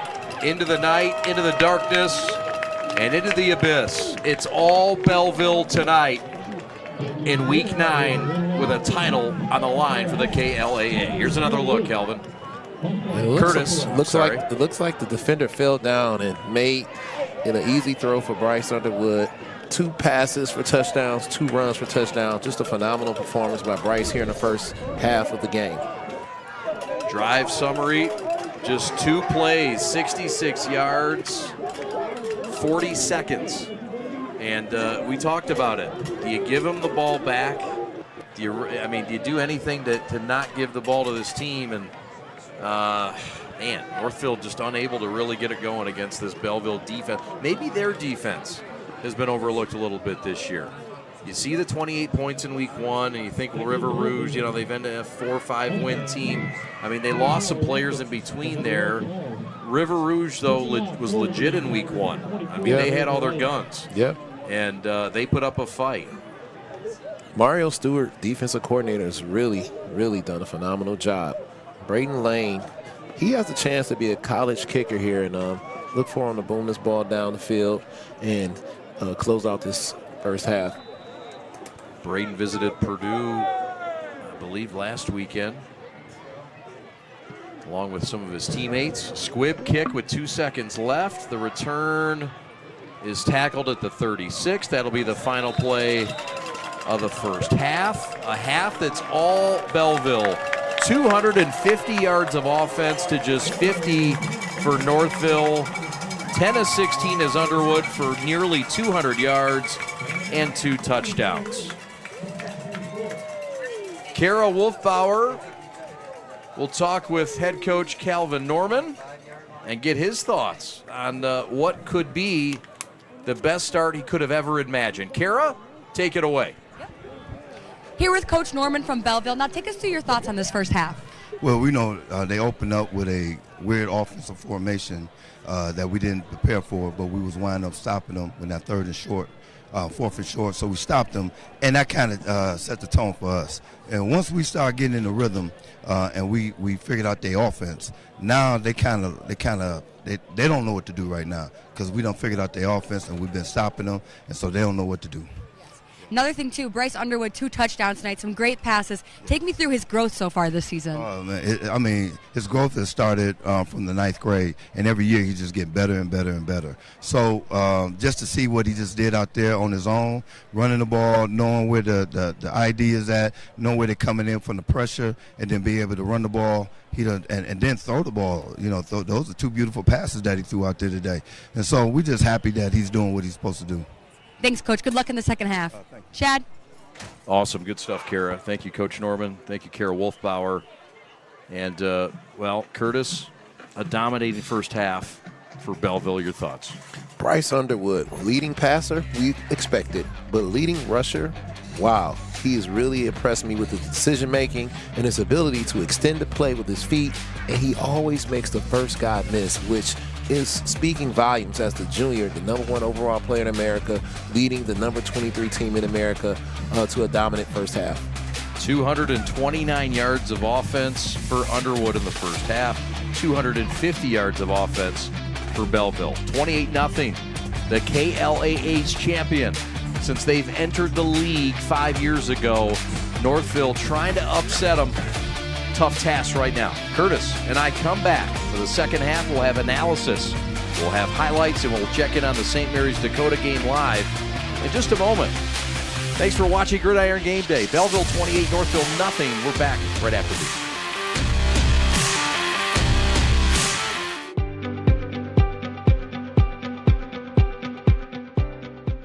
We're John Goodman Real Estate.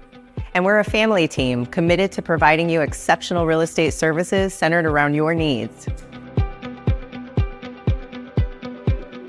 You have a choice of who you pick to best represent you and your best interest, and we believe that is us. Why do we believe that? First of all, we're professional. We're going to give you the best service possible. Secondly, we're experienced. We're helping more people, writing more offers, negotiating more, and in the trenches more to understand what's happening real time with the real estate market to help you throughout the entire process. And most importantly, we're family, and we're going to treat you like family.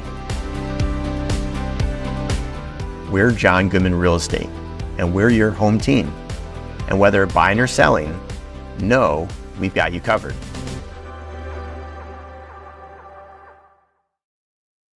From an ordinary idea comes a great journey. It all starts with a simple thought, a vision of something bigger, greater than what already exists.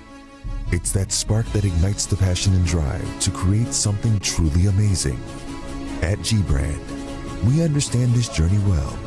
We take pride in the details and perfecting every aspect of the process, regardless of how small or big they may be. Because it's more than just a design or a shirt. It's about outfitting future champions. There's something to be said about a team coming together, each member contributing their unique skills, talents, and ideas. It's that collective effort that takes a simple idea and turns it into something truly great. The process can be excruciating, with countless hours spent tirelessly reviewing every detail. But the end result is pure and so rewarding, knowing that we've created something that will inspire greatness in those who wear it. Whether they come from a savage land or a booming metropolis, whether their numbers are 2 or 2 billion, the greatest their numbers could ever become is truly to become one. That's why at G-Brand, we're more than just a clothing company. We're a movement, a community of like-minded individuals who believe in the power of coming together to make a difference. So join us on this journey as we strive to outfit future champions and inspire greatness in all that we do. G-Brand. Now that's game.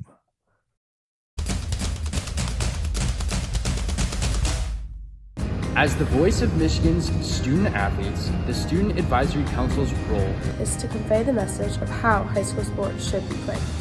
We are responsible for helping the MHSAA maintain a positive and healthy atmosphere in which interscholastic athletes can thrive. We believe that athletes should be competitive, sportsmanlike, and excel academically. We believe that students in the stands should have fun, but not take away the focus from the game. We believe coaches should act like teachers. Helping student athletes develop while still keeping high school sports in perspective. We believe that parents should always be positive role models And support their child's decisions. We believe officials commit their own time to high school sports. And respect should always be shown and given to them. The most important goal for student athletes is to enjoy high school sports While keeping a high level of respect between all those involved in the games. Enjoy the game.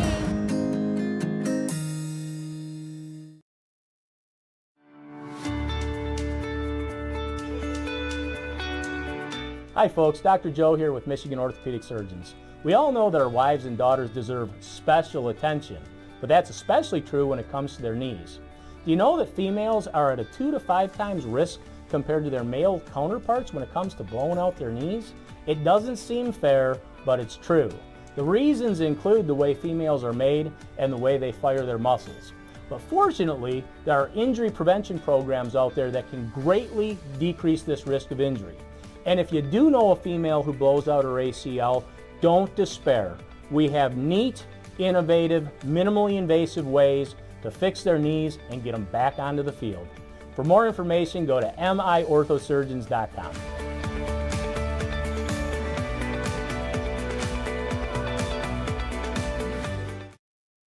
All right, this is Adam. Take 2. Mark? I guess. I go like this.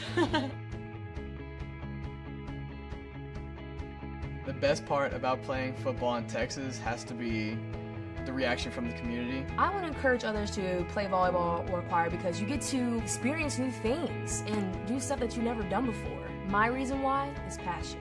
My reason why is pride.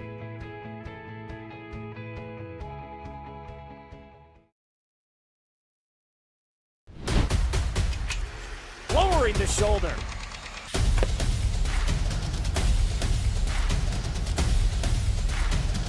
Swing and a miss. McGinley scores! And it's going to be a challenge for us. I mean, they're a really talented football team. I think everybody knows that. 4 wide receivers. Pressure. Steps up. Marshall wants to run again. Cuts down the middle of the field. All alone. Touchdown!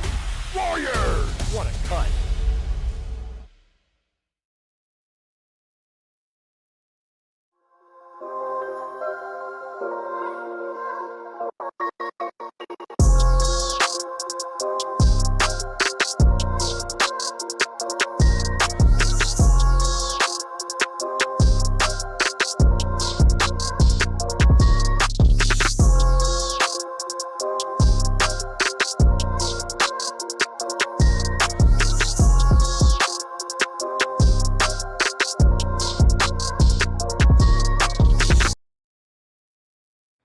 This is Adam. Take 2. Mark?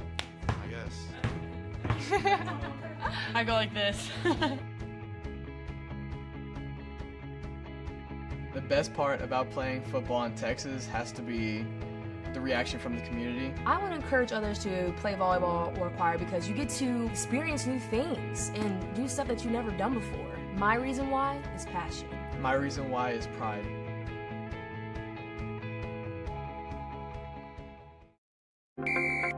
Every high school sporting event in the state of Michigan has one thing in common: officials. Every game, every meet, every match. Without officials, there'd be no touchdowns, no three-pointers, no face-offs. Without officials, there'd be no games. Officiating is a great way to give back to your community and stay involved with the sports you love. And officials are needed now more than ever, because without officials, it's just practice. Lowering the shoulder.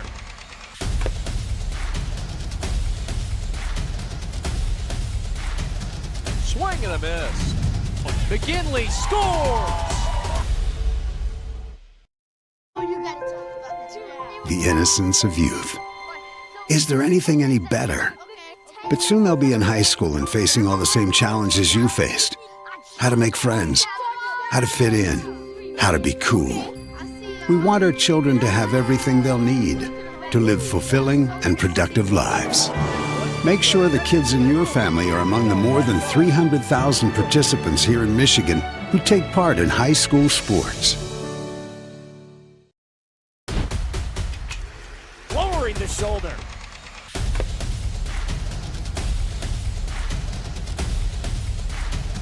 Swing and a miss. McGinley scores! Chad and Curtis back with you. It is a 28-0 lead. A dominating first half for Belleville in this game. Curtis,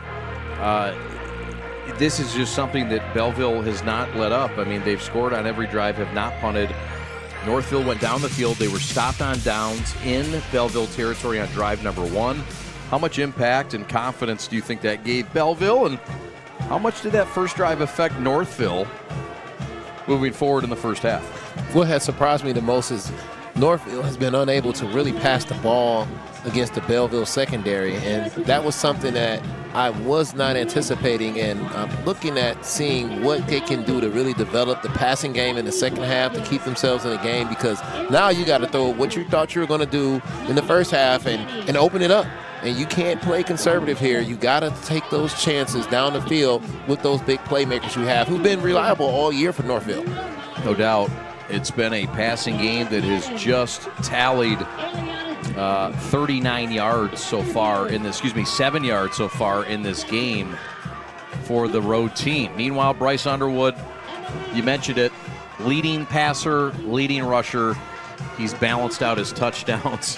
What else can you say about number 19? He's done it all with his feet and with his arm, and he's also made great decisions. His decisions have allowed them to really stay in control of the game, not making any turnovers, not really forcing it, and his ability to make the first defender miss has really extended the play and given their offense a chance to really dominate the first half of the game. We want to thank our friends at Profound Orthodontics. It's a boutique orthodontic practice that specializes in braces, Invisalign, and teeth whitening. They have 3 offices serving Northville, Bingham Farms, and Kego Harbor. Hey, that's Pat the Stats House. We would like to congratulate the Northville High School football team on an amazing season. The folks at Profound Orthodontics salute this Northville team. And look, they do need to be saluted. They've done some great things. With a couple of wins in the playoffs, they would match the all-time win total for this team. Can't say enough about what Brent Luplow has done in his first year at Belleville. Yep, youngest coach in Division I, and as a young coach at Northville, he's really established himself, and this is going to be a program that you're going to see a lot more of, and I'm excited to see this staff and what they're able to do with this program, because having this much success in year 1 is a strong, strong foundation for a future that's going to really bode well. And his dad is a legendary coach, Claire, and you can tell that he's come from good stock, and that's going to play well down the line for Northville. So it's not over for this program. They're just getting started.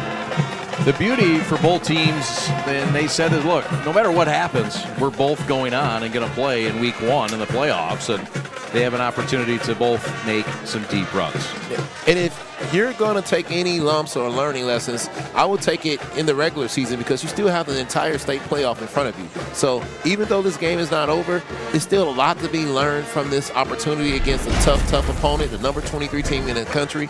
And here are some highlights that can show exactly what we talked about in terms of Belleville just really imposing their will in certain instances in the first half.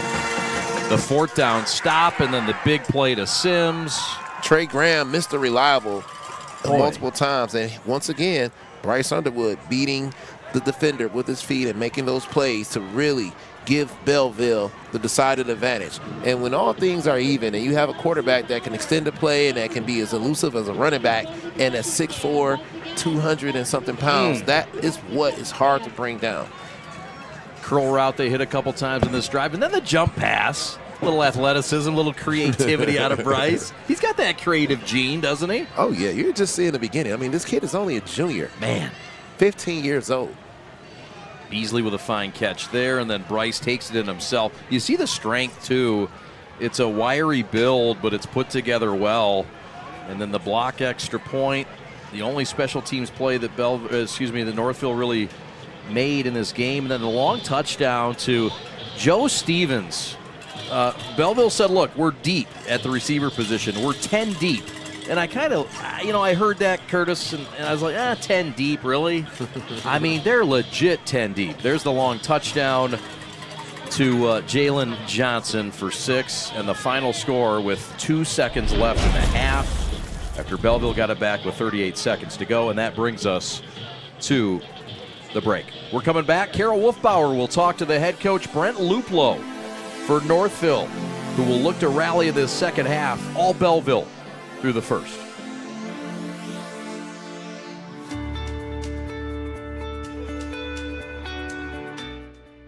Hi folks, Dr. Joe here again with Michigan Orthopedic Surgeons. Did you know that kids are not little adults when it comes to sports injuries? That's because of something called the growth plate. Growth plates exist all over the human body in our growing athletes. They're actually little cartilage discs that exist at the end of all the long bones. It's simply where a kid grows. The problem is that the growth plate can be the weak link. What might be a sprain, a strain, or a tear in an adult when they hurt themselves can actually be a growth plate fracture in a kid. So it's important, if your kid has hurt themselves and they're not using their arm or they're not able to put weight on a leg, come see one of us, get an x-ray, and make sure it's not a growth plate fracture. For more information, go to miorthosurgeons.com.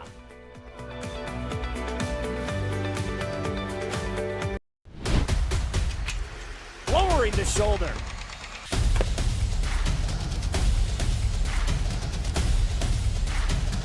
Swing and a miss. McKinley scores! And it's going to be a challenge for us. I mean, they're a really talented football team. I think everybody knows that. 4 wide receivers. Pressure. Steps up. Marshall wants to run again. Cuts down the middle of the field. All alone. Touchdown! Warriors! What a cut. Welcome back with us on Gridiron Game Day. I'm here with Cologne now from Northville. Just take us through the conversation in the locker room heading into the second half. Yeah, we just gotta stay positive. I mean, it's a high school football game. Never know what can happen. It's 4 quarters, and after today we're 0-0 going to the playoffs. So we gotta finish strong and see our grit and our toughness, and see if we can come out here and make plays and get some breaks in the second half. So you talked about staying positive. Has there been maybe some struggle with the boys staying positive? I know you guys are 8-0 this season. Not many situations like this, but different for you guys in the locker room so far. For sure, adversity, a lot of adversity in the first half, but we got to get off the field on 3rd down, and we got to execute on 3rd down, and just a couple things here and there. But I thought we were playing okay. You know, our kids are giving great effort, and just got to finish in the second half. Good luck, Coach. Thanks for joining us today. We'll send it back up to the guys in the booth. Yeah, thanks a lot, Kira. He really loves this team and took his team to a camp at Bluffton University, and so that really brought us together and getting away and going to that small town, Ohio, and that campus and growing and bonding. And he said, we made ourselves vulnerable. I told the kids, make yourself vulnerable. Say something that you wouldn't normally say, and let's grow together. And he felt that really did spur them to getting together and growing together. 23 seniors, both teams, Northville and Belleville. It's a program that's on the rise. Oh, yeah. And when you have a team that has not lost many games in 3 years with their senior class, this is far from over. I would not be surprised to see them continue to fight and play tough. But like he said, the state playoffs is upon us, and there'll be 0-0 going into the state playoffs no matter what. And that's the thing that you want to do in this second half is continue to play hard and learn more about your team and what you can do, because both of these teams are Division I, and if things go really well, they'll see each other in the state playoffs. You bet. So it's kind of a double-down dip for Belleville. Not only did they score late in the half, they get the ball back to start the third. And so Northville will kick it away with Sonny Rentz,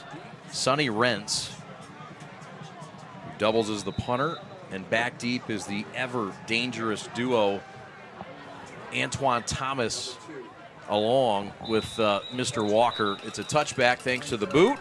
And here comes the Belleville offense, who has yet to punt today, has yet to be stopped on downs. What do you do, Curtis Blackwell, if you're the D coordinator now, Matt Sexton? What do you do differently defensively? I think they're going to continue to attack. They, like you said, they got to get off the field on third down, and they haven't done that bad. It's just been on third down. They haven't been able to get off the field and make those plays in those one-on-one situations, tackling Bryce, and that's what they got to do if they really want to have a shot at keeping this thing close in the second half here, because this first drive is a big drive in order to establish some confidence and momentum in the second half of the game here. So here comes Belleville from the 20 in the dark end. Up 4 scores and ready to collect another KLAA title unless Northville can do the unthinkable. It starts now. Bryce in the gun, the flip, jet sweep, left side, Thomas, and he's corralled at the 24.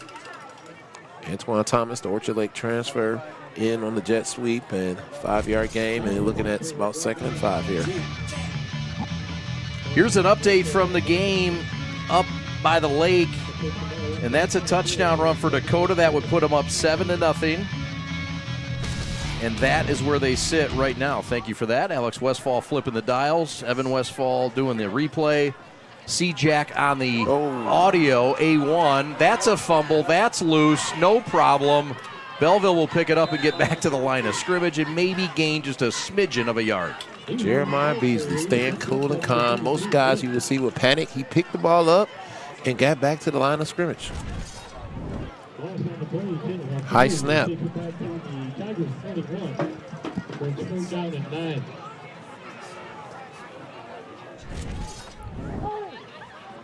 So 3rd and 9. This is the 3rd down play to get off the field or not. Yes. Underwood tough to get off the field on 3rd down today.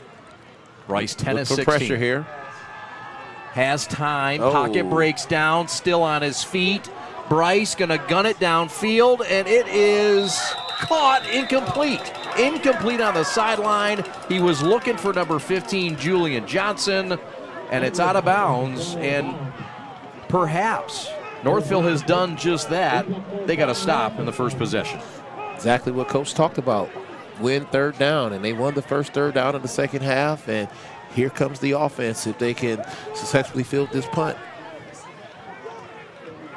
Fine coverage by Northville as we get another look. Pocket breaking down. And can we get another replay look at that? No, I wasn't saying from our guys. I was just saying from the officials up above. Keep thinking it's the NFL with all the looks. So here comes the punt. It's Lane who's in there. High snap, and this end over end's going to get a roll across midfield. Picked up by Cullen Murphy, and Murphy gets it across the timeline up to the 42-yard line. So here's Northville with a chance to try to make their first splash of the evening. Best field position of the game for Northville right here, starting on the other side of the 50-yard line. And look for Coach to open it up a little bit.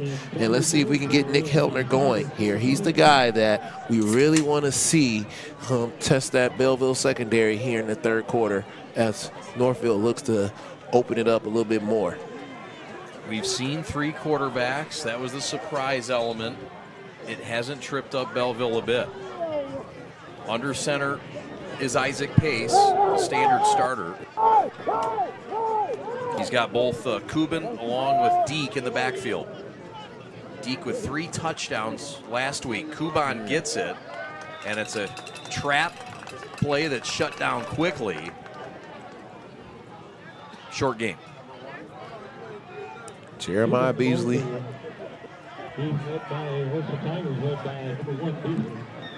Michigan commit.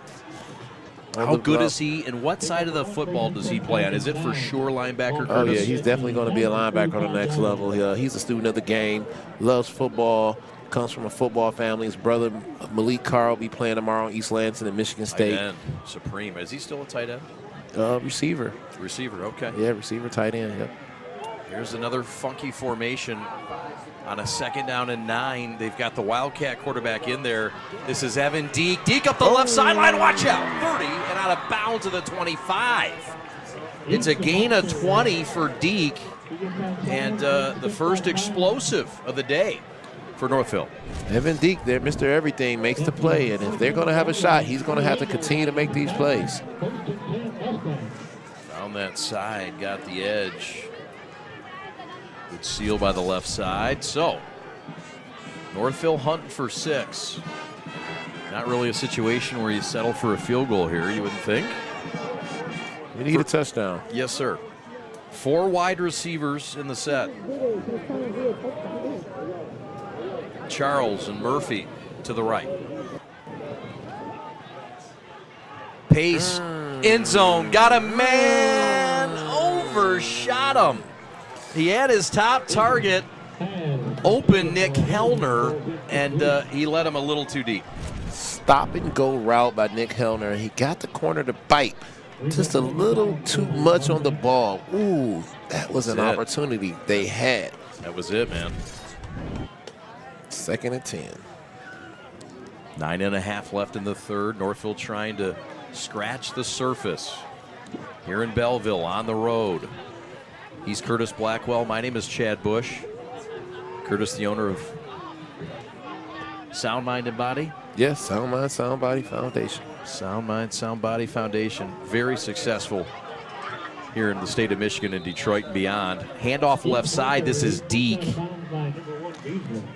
Forced out of bounds by who else? Beasley running sideline to sideline. He can also feel the heat of the breath of Rashad Jones, the defensive end. Man, Deke is the heart and soul of this team, and he's just a tough player, and he's going to be the guy that's going to keep them in this game. I'll tell you, I'm very impressed with that kid. Not lying. 3rd and 8 in what feels like 4-down territory. Trips to the right, nobody to the left. It is the running back to the left in the gun of Pace. It's Deke. Watch him on a slip out here. The lefty throws it, floats it, tipped, and interception was dropped at the 11. And fine play by Andre Thomas after the tip. What happened there? Wow. That was a big, big drop because Northville continues to get another opportunity, and I think it might be due to the darkness over there. Yeah, it's something, huh? Well, I think his ball was tipped, Curtis. Oh. He took a shot. Yes. Pressure and... Ooh, right through the hands of Andre Thomas. 4th down, they're going for it. Why not? From the 26-yard line of Belleville. 4th and 8, 9:16 left. And a frozen clock here in the third. A shutout for Belleville thus far. Pass, middle, incomplete. Turnover on downs. Belleville's done it again. In about the same spot. They were looking for Cole Atanasio, and it was well defended. Wow. Did he get a chance to? Ooh, right through his hands. That's a drop, man. Tough time for that. Can't blame Pace. That was a bullet.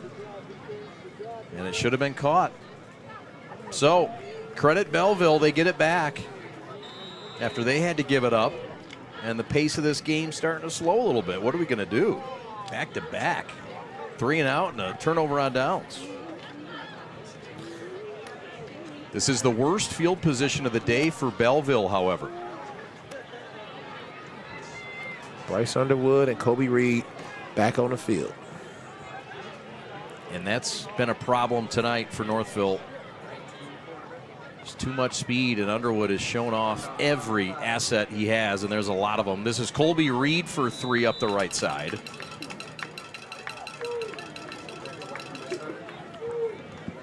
Six yards on the play, and looks like 2nd and 5. Orchard Lake St. Mary's and Dakota is a tight one. It's 7-0 Dakota at half. Second half about to begin. It's winner go home for St. Mary's. And a game against a tough MAC opponent. Tigers in a 2nd and mid. Reed again, dancing behind that line and nowhere to go. Deke steps up from that linebacker spot and makes the play. Mr. Everything for Northville, Evan Deek. He's all over the field today, and I'll tell you, he is one tough football player, and I'm very impressed with the way he flies around the ball. And he gives it all up for the team. And right now it looks like he's in a little pain, but I guarantee you he won't come off that field. So, Curtis, another 3rd and 5. Could Belleville not convert 2 consecutive series? Underwood in the gun.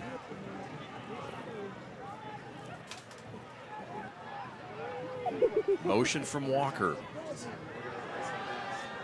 Pressure, throws, got a man, caught at the 40. Across field to the 30, one man to beat. Slips a tackle and inside the 25-yard line. How about it? That's the speedy Trey Graham and a huge conversion, showing off that skill set. Mr. Reliable. He's Bryce Underwood's favorite target, Mr. Consistent for him, and he's always there to bail him out in any situation. And that was just a heck of a catch and run. And how about the throw? Bryce put it on a dime.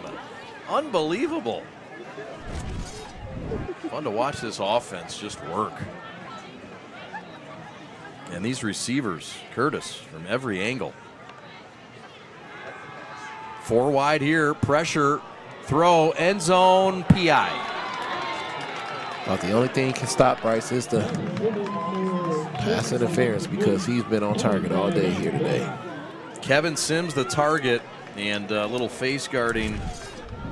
And this will set up Belleville nice and tight inside the red zone. Coverage by Rankin.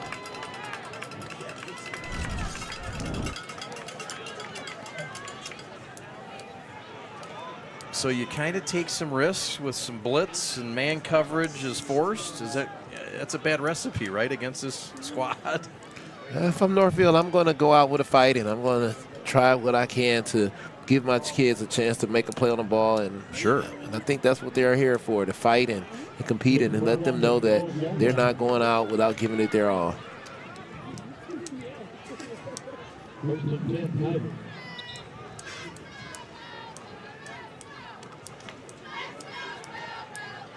Offensive coordinator Spencer McCourt dials in the play. Quick throw right. Caught. Besco tackled him for a loss. Kevin Sims on the catch. So a loss on the play, a rare negative. Sniffed out well here by the Stangs.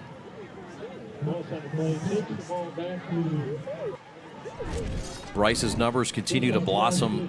He's 11 of 17 in this ball game for 189 yards. 11 of 18 officially. 2nd down, 15, pressure.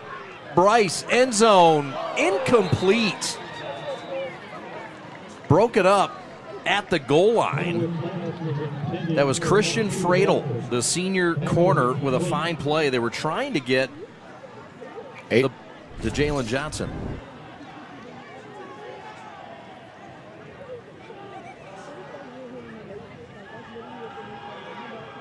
Apologize, that was Adrian Walker. Very tough to see these numbers.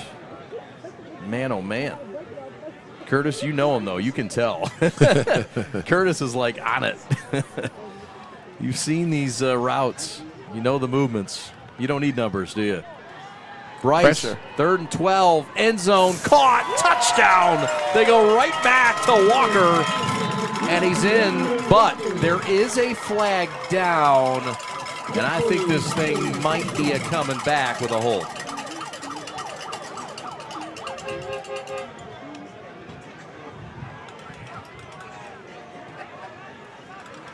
So this should move it back, 3rd and 22. Here's another look. Oh, I see the hold right there. Well, looks like Hessler got a little handsy. So the only thing stopping Belleville is penalties right now. This will be a 3rd and forever. But as we know, there's really not much out of Bryce's reach. This is perhaps field goal territory.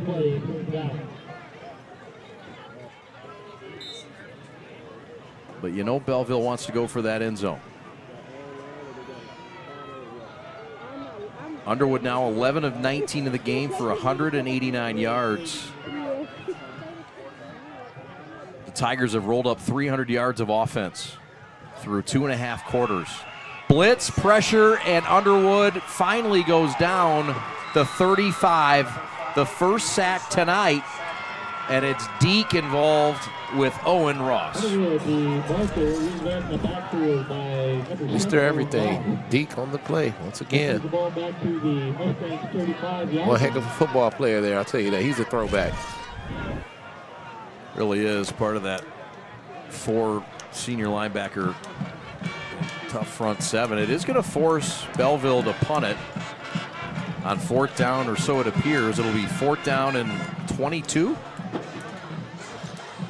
24 officially. If I'm the head coach, I'm happy that my defense has come out in the second half and is fighting and not laying down. And that's the type of things that he talked about that matter the most, because their season is not over. I don't care what you say. When you come out here, you play against the number 23 team and you give it your all and you're fighting like that, you got something to build on. That's right. Oh, boy. Block attempt, and they are not going to call. There was contact. The home crowd wants a roughing the kicker, and so does Braden Lane, who walks off a little gimpy. Now, he plays soccer, too, so he understands the story. He knows the assignment. He's tough now, but this is a soccer thing. These soccer guys sometimes will, I'm not saying he's flopping, but I don't think he's in too much pain. Let's see. Who am I to judge? Nobody, don't know how much contact that really was. Right? Braden, a great prospect at kicker, and an asset to this Belleville team that can put up a lot of points. And, hey, sometimes along the way you're going to need a field goal. Yeah. Lane has knocked home a 47-yarder this year already. So back in the ballgame at quarterback is Isaac Pace. We've seen Evan Deke. We've seen the Brother Rice transfer Michael Seigan. And this time we get a 2-yard gain off left side. Number 29, the ball carrier, Hout. He's met by a host of Tigers, led by number 22, Smith. Rolling clock, no score in the second half. Curtis Blackwell with Chad Bush.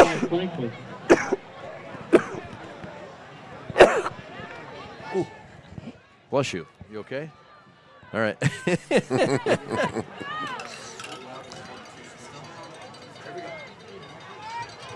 Second down and 8.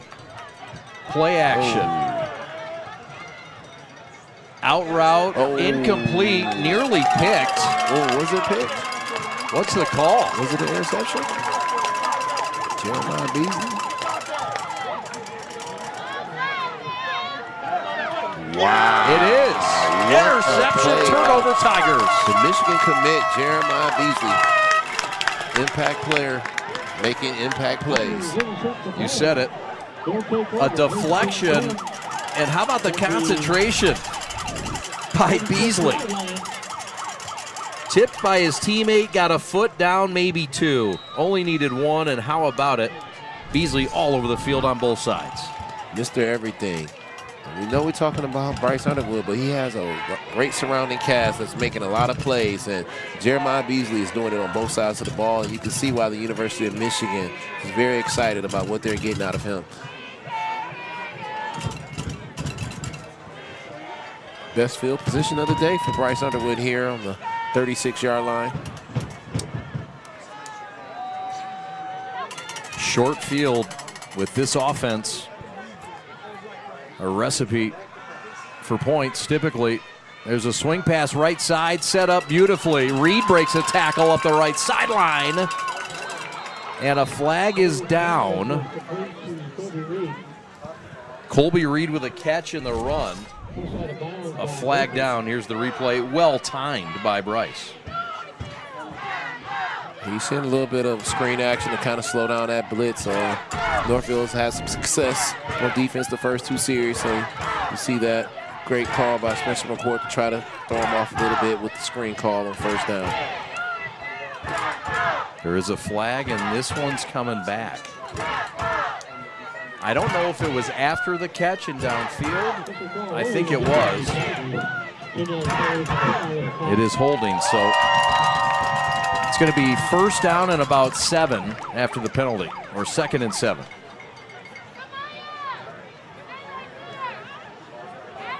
.422 left.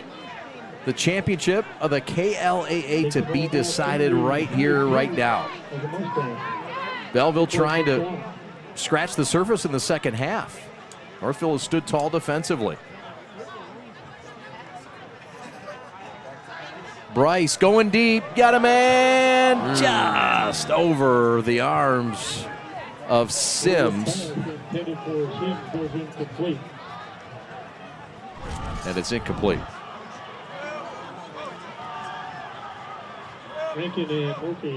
Had a beat, just too tall for Sims, a rare misfire. Kevin Sims is a big day committing to Ferris State University, and another prospect from Belleville on his way to college. Good for him. You said he committed today, huh? Committed today, right before the game. The Bulldogs have been national title capturers and contenders for a long time. This is Beasley up the right side. Needed 5, he got 5. First down, move the chains. Tigers on the move. Mr. Everything for Belleville. I'll tell you one thing. Between Deke and Beasley, you have 2 great football players on both sides of the ball, and they're doing all the dirty work both sides of both teams on both sides. He was short. I apologize. I might need Pat's glasses or binoculars or something. I can't see tonight. It's hard for everybody, I guess. It's worked though. 3rd down and 1, 3:41 left, and a rolling clock. Underwood under center, responsible for all 4 touchdowns tonight in one way or another. He's ran in 2, he's thrown in 2. Blitz coming. Beasley breaks the tackle, gets the 1 yard necessary for the first down, move the chains. Clock keeps moving, and Belleville inching closer in this red zone. Jeremiah Beasley running the ball tough, and I mean tough. He's dragging those guys, and he's continually moving the chains for Belleville as they continue to march towards the end zone. 311 yards of offense for Belleville, averaging just over 7 yards a play.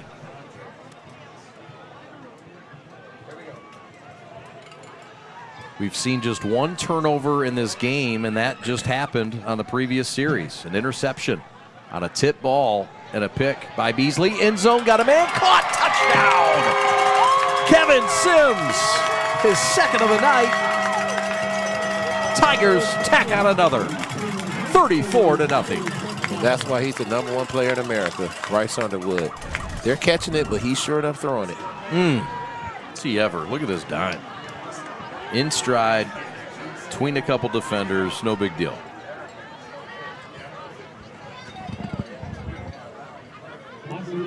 Tony Anise continues to get the top players out the Metro Detroit area, and that's just another great guy that's going to complement Ferris State. Kevin Sims, heck of a football player. Anise, of course, the former coach at Muskegon and Montrose. Braden bangs through another, 35-0 with 2:52 to go from Belleville. Tigers standing tall, looking for 34 in a row. Lowering the shoulder.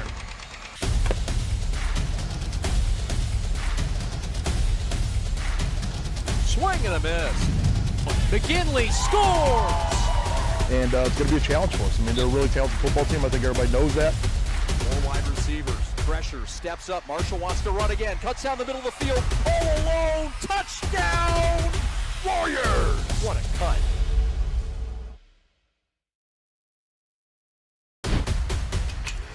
Lowering the shoulder.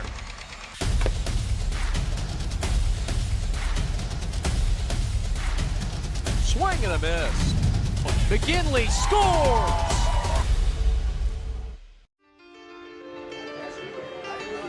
Gene Buttman Ford, mobile service brings service to you. Avoid the service lounge and have your vehicle recall, oil, software update, and much, much more done from the comfort of your home or office. Gene Buttman Ford of Ypsilanti offers mobile services in and around Belleville and Northville. Call or visit the website to schedule your next mobile service and see why Gene Buttman Ford is your best choice. Limitations apply. Contact dealers for details. Chad Bush and Curtis Blackwell back with you from Belleville, where the Tigers are having a commanding lead and having their way. 35-0, Curtis, 2:52 to go. A lopsided title game. You surprised at this point? Bryce Underwood accounting for 5 touchdowns. I mean, 3 through the air, 2 on the ground. And Northville really came out tough in the second half and really held their own, but that interception hurt them and gave Bryce great field position, which he took advantage of going to the Fair State commit, Kevin Sims, who really has shown that he's one of the top receivers on a loaded receiver group. Even though he's not as big as the others, he makes those big plays. Size isn't everything. He is elusive and opportunistic on this, well, a damp night that's now dried out. We've had decent weather. There was a threat of rain. This is Michael Saigon, and he's going nowhere. 3 quarterbacks tonight for Northville, and nobody really has stood above the others. Look, Pace has had a fine year. He's their signal caller. You can understand the Northville game plan, throwing a few different things at him. You got to mix it up, try to keep the team off balance a little bit. And the Brother Rice transfer, Saigon, is really another way to change it up for Northville to give them some more momentum, a little bit more juice as they try to find some rhythm and get something going here, because you really want to get on the board and build confidence, because the season is not over. Even though you're down 35-0, you're still playing for next week because the state playoffs are upon you. And they're going to be a top seed going into the playoffs at 8-1.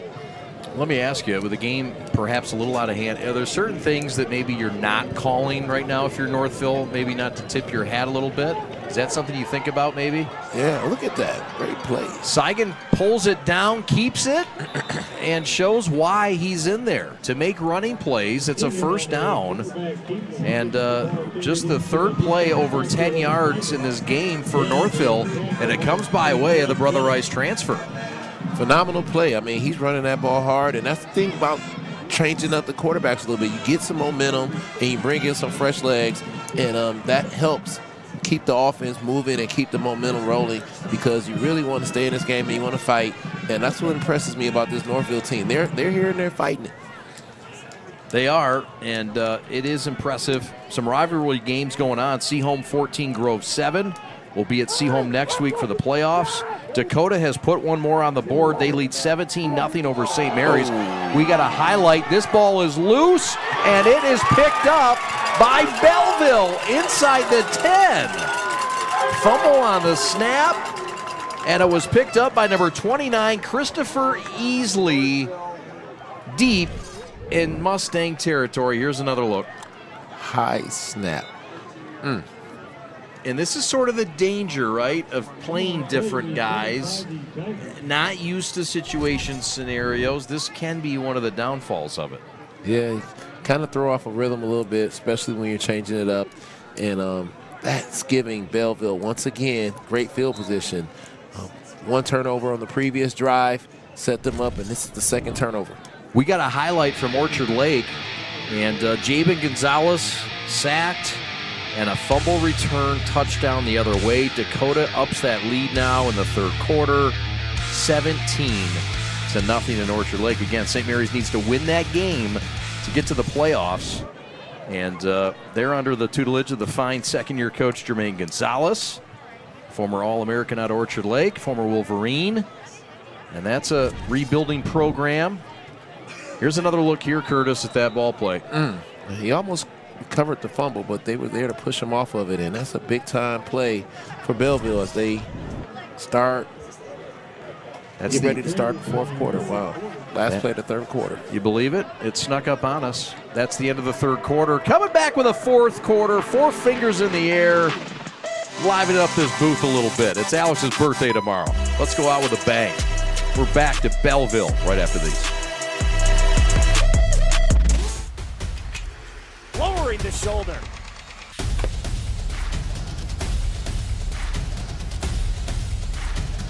Swing and a miss. McGinley scores! Welcome back with us on Gridiron Game Day. Now, I got to speak to Bryce Underwood's father shortly before the game and found out some interesting things. It turns out Bryce Underwood is not only talented on the field, you've seen his tremendous production so far tonight. He also holds a 4.4 GPA, so no wonder he's got his wide selection of schools. Also, back talking to Candace, Coach Candace, a while back, she said also the students always say he's a stand-up kid as well, and he's been handling pretty well the multiple college offers. So he's going to have his wide selection of schools heading forward, and it seems like they're hoping he'll move somewhere out of state, and his parents would love to travel around with him. So send him back up to Chad and the guys in the booth and look for more as we head into the fourth quarter and for our G of the game. Thanks a lot, Kara Wolfbauer. Thank you very much. Yeah, Bryce Underwood, I mean, a lot of options. When you're solid academically, you're a good young man, you've done nothing but great things, you've had a good support system, you got a lot of options, and he deserves all of them. Yeah, Bryce has done a great job of handling success, and that's what I'm most impressed with him. Yeah. And his parents should be very proud because mom and dad have really, really raised a fine young man. Got to see his dad at practice on Tuesday, and he has been added to the staff as a running backs coach. There's a slant route end zone, and that is incomplete into that band in the section down there.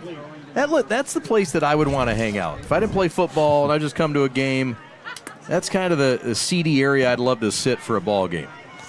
Belleville has one of the best marching bands in the state of Michigan. I mean, that band is phenomenal.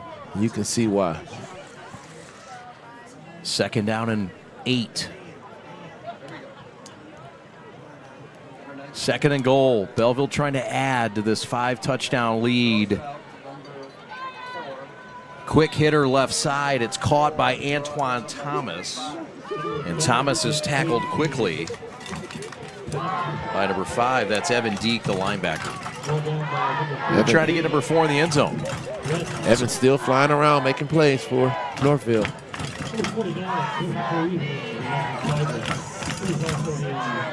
It is a running clock because it's a 35-point lead. And in the state of Michigan, there you see the band. How about the Belleville band getting into it? Yeah. And the Tiger. Don't forget about the Tiger. Oh, there he is. Let's get that Tiger in there. A Tiger with a lot of teeth that can bite tonight. 3rd and goal. End zone caught. Touchdown.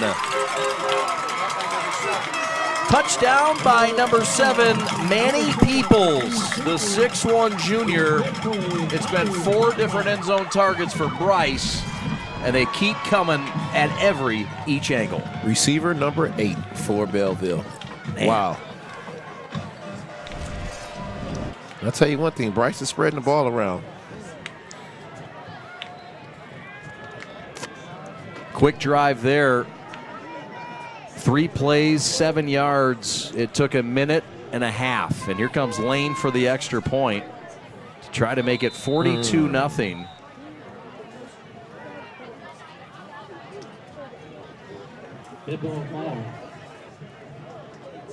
Northville a little bit antsy there. 15 of 25 for Belleville through the air. 232 yards passing. And what can you say about Bryce Underwood? 4 touchdown passes and 2 rushing touchdowns. I think he's the favorite for Mr. Football here in the state of Michigan. Oh, man. He could be the Gatorade Player of the Year in the state of Michigan. He could be the National Player of the Year with these kinds of numbers. A lot ahead of the young man who already has led this Tiger team to 2 state titles back-to-back, trying for the 3-peat. And only a junior. Running clock continues now, 42-0 in what has turned into a wipeout in the KLAA title game for the Tigers. Belleville has lost 1 league game in the 2017, 18, 19, 20, 21, 22, and 23 seasons. That's 7 seasons they've lost 1 league game. And that was a couple years ago to Churchill. look inside that tent. What happens inside that tent, Curtis? Well, Spencer McCord is going to take time to break down the offense and get them some opportunities to evaluate what they see on defense and really keep them going, because even though you're up 42-0, you still want to be ready for the next possession. And I think right now they're probably getting the next unit up and ready to rock and roll, because the first unit has really put it in, especially with the running clock. Yep, they deserve a little break and rest. Bryce Underwood has not played 4 quarters of football yet this year, a full 4 quarters. Perhaps maybe just once.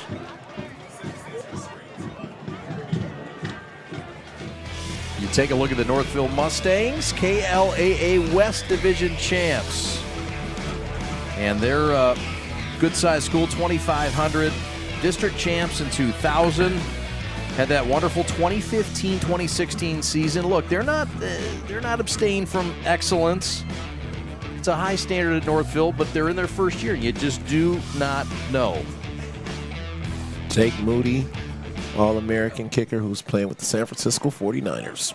Yeah, he's only missed a couple all year. Had a 57-yarder. And he's with perhaps the best team in football until this team called the Detroit Lions have taken this entire country under their wing. I mean, do you feel like this national, just like, whoa, this has come out of nowhere? We deserve it. We've waited our time. We paid our dues. We deserve all the national accolades, because Detroit fans have been some of the most hungry fans for success. And right now I'm going to enjoy every minute of this ride. Hungry, loyal, so thirsty, aren't we? Yeah, and I knew that when the preseason game was sold out, I knew we were in for something special. Right? Oh, man. He's Curtis Blackwell. My name's Chad Bush. Alex Westfall, your executive producer. Kara Wolfbauer, your sideline analyst, doing great work. We'll hear from Kara after the game. And Curtis, I know you're new to this with us, but we're going to give out the G of the game hat. Okay. Yeah.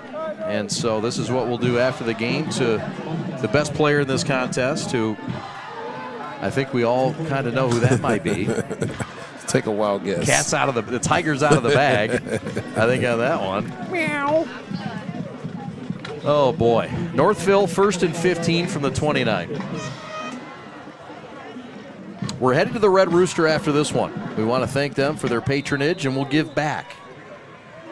We had a fun time at that other Belleville establishment last year. Place I'll soon not forget. Not a sponsor this year, so I can't mention it. The birthday party at the Red Rooster? Yeah, we hope you'll come. Okay. We hope you'll join us. Get to know your new teammates a little bit. Brent Luplow, 29 years young. 2016 quarterback coach. His dad gave him a spot. His coach, his father, and a guy who's in the booth with him, Kelly Luplow, a legend from Clare, the Pioneers, who he led to over 250 victories in his career. He's a legend in mid-Michigan around the state. But Luplow, no stranger to this KLAA. He was over as the offensive coordinator and did some good things at Brighton High School.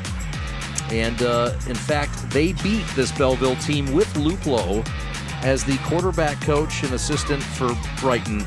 He knows how to win, and he knows how to beat Belleville, but if bright future, they're happy with this Luplow. What a great find for Northville. Oh, yeah. Great. One of the top young coaches in the state of Michigan, and they're well on their way. Just getting started. Youngest coach in Division I, as we told you before. That's Deke with the carry in the Wildcat. It's going to set up a 2nd down and long with 7.5 and a rolling clock in Belleville on a Friday night. Turned out to be a decent night. Rain didn't spoil our fun tonight, Curtis. No. Great night for football, and Friday night lights is upon us with what lights we have. And quarterback number 3 is at the helm for Northville. We got some updates to pass along. Oxford leading UAD 24-13 with 3 minutes to go in the game. Ike all over Clarkston still, 36-19, deep in the 4th. Romeo with a 26-10 lead over Grand Blanc. Looking deep, and that is overshot. Pace back in there at quarterback.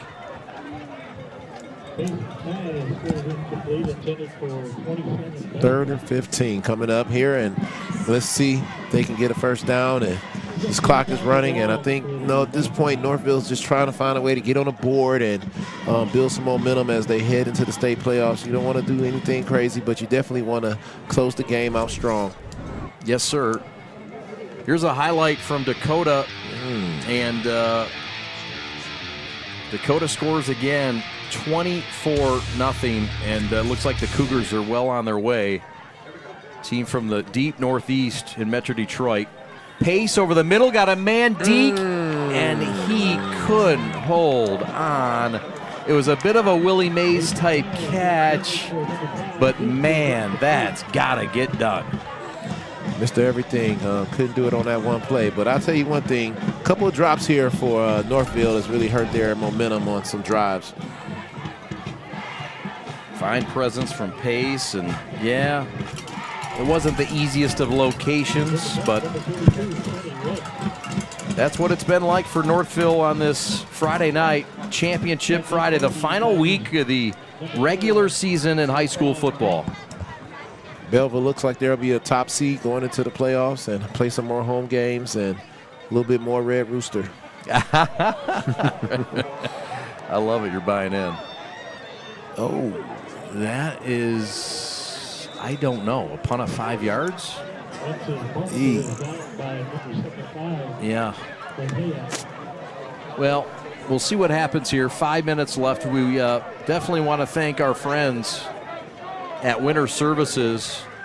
We don't just remove snow and ice, we remove doubts too, with over 1,000 pieces of equipment for snow clearing alone. Our fleet of commercial grade snow plows, pushers, and specialized removal equipment, it ensures that we can handle any snow clearing job. Winter Services. It's available to service the needs of our customers based on any size or complexity of your individual facility. Go get them at Winter Services. We thank all of our sponsors tonight. We thank the head coach, Mr. Calvin Norman, the fine product of Detroit Cody High School in his first year at Belleville, and it has been seamless in the takeover on May the 1st when he was hired for this gig, and he is well deserving of it. A flag before the start. We've got a new quarterback in. It's the backup for the Tigers, and it's Josh Putman.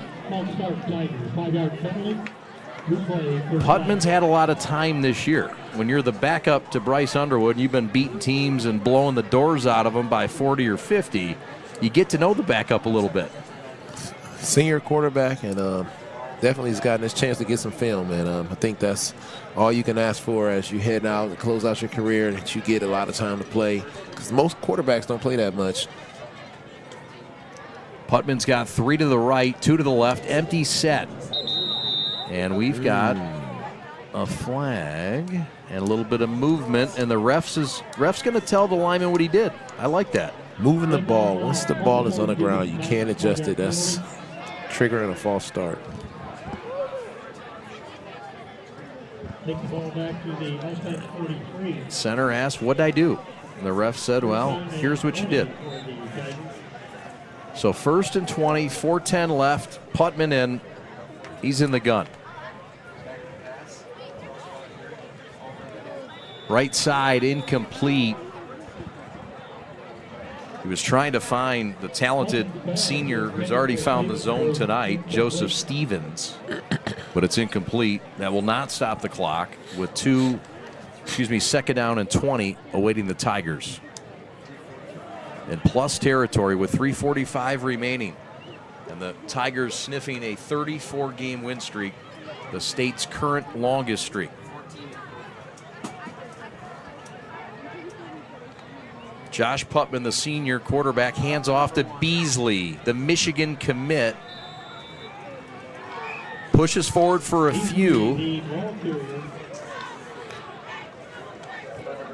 before he's stopped by Luke Parinello, two-way lineman.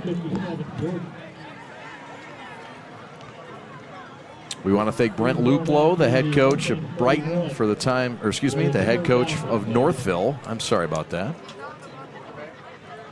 And both athletic directors were fabulous.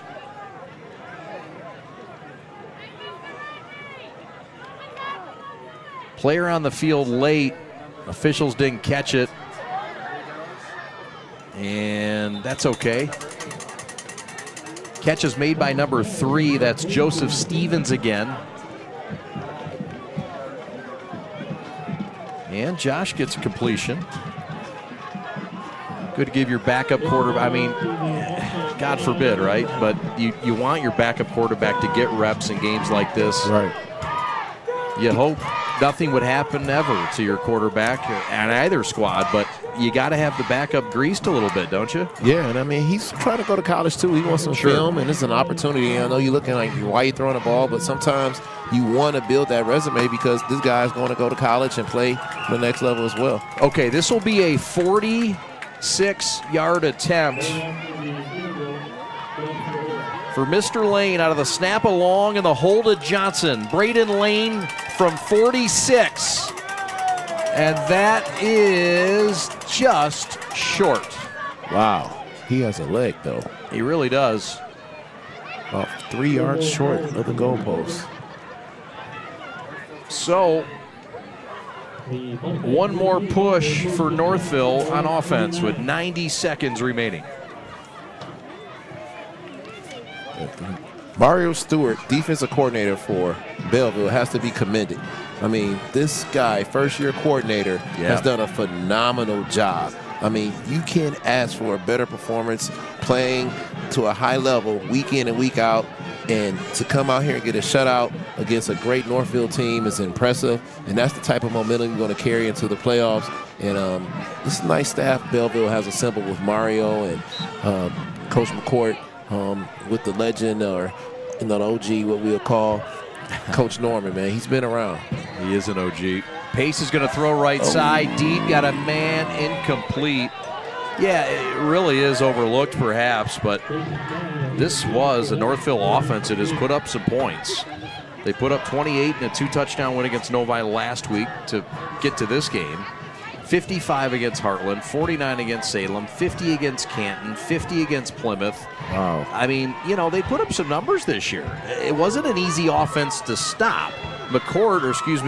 Stewart made it look easy tonight in the Belleville defense, but you're right. I think he deserves some credit for stopping this Northville offense that at times has been very dangerous this year. I don't think they even got into the red zone or even into scoring position, so great job. 79 yards of offense. Wow. Northville's limited to, thanks to the Belleville victory tonight, led by Bryce Underwood, and the surge from the defense. The Tigers too much. 34 straight wins for the state's best team, looking for a three-peat. We'll take a brief timeout. We'll come back with our G of the game. Guess who? Yep, you guessed him. We're back with Bryce right after these. Gridiron Game Day in Belleville goes by way of the Tigers.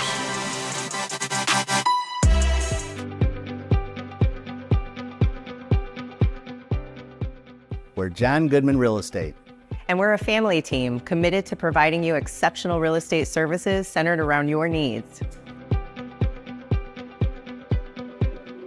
You have a choice of who you pick to best represent you and your best interest, and we believe that is us. Why do we believe that? First of all, we're professional. We're going to give you the best service possible. Secondly, we're experienced. We're helping more people, writing more offers, negotiating more, and in the trenches more to understand what's happening real time with the real estate market to help you throughout the entire process. And most importantly, we're family, and we're going to treat you like family. We're John Goodman Real Estate, and we're your home team. And whether buying or selling, know we've got you covered. Lowering the shoulder.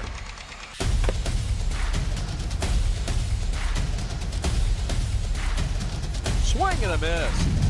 McGinley scores!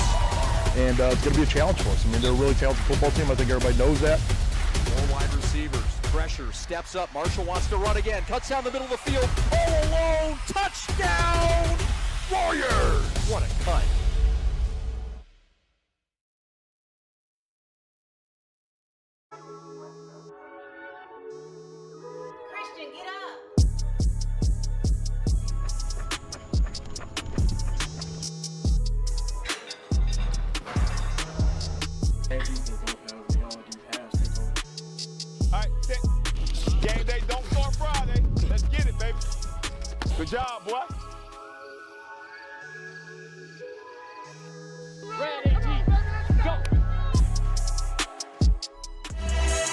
Welcome back on Gridiron Game Day. We're here with Bryce Underwood, the guy, the man of the hour, our G of the game. So Bryce, tell me too, it is also senior night. You've been playing with these guys, 2 state championships with them. Tell me what it's been like to grow with them. Just knowing that you got to be the person to step up before everybody because you got 4 more years of my freshman year. That's the goal.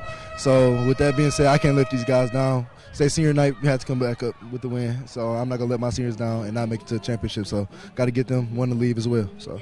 Still 1 more whole season left for you. How are you feeling with so many college offers? And like we talked about them earlier on the prep, 4.4 GPA. How does it feel knowing that you're wanted at so many different places around the country? It's just a great feeling to have also that because everybody don't have this opportunity. So very blessed to have that, definitely. Just taking it all in and keeping it pushing because I know what got me to this point. So I just want to be the best man I could possibly be. So. Well, congratulations on a fantastic game. I know they want you for the trophy ceremony. So thank you so much for joining us here on the prep. We'll send it back up to the guys in the booth.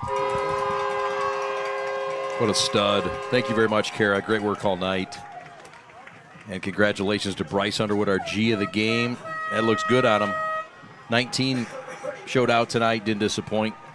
Who else stood out to you, Curtis, tonight? I know Bryce gets all the rub, and he should, but how about all the fellows that helped him? Man, you look at Jeremiah Beasley. He's not going to show up in a box sheet for everything that he did, but, I mean, offensively and defensively, he made a lot of big plays. And then you got to give Kevin Sims, the Ferris State commit, having a big day on senior night. He really built the team out with some big-time plays. And then Trey Graham made a lot of big plays.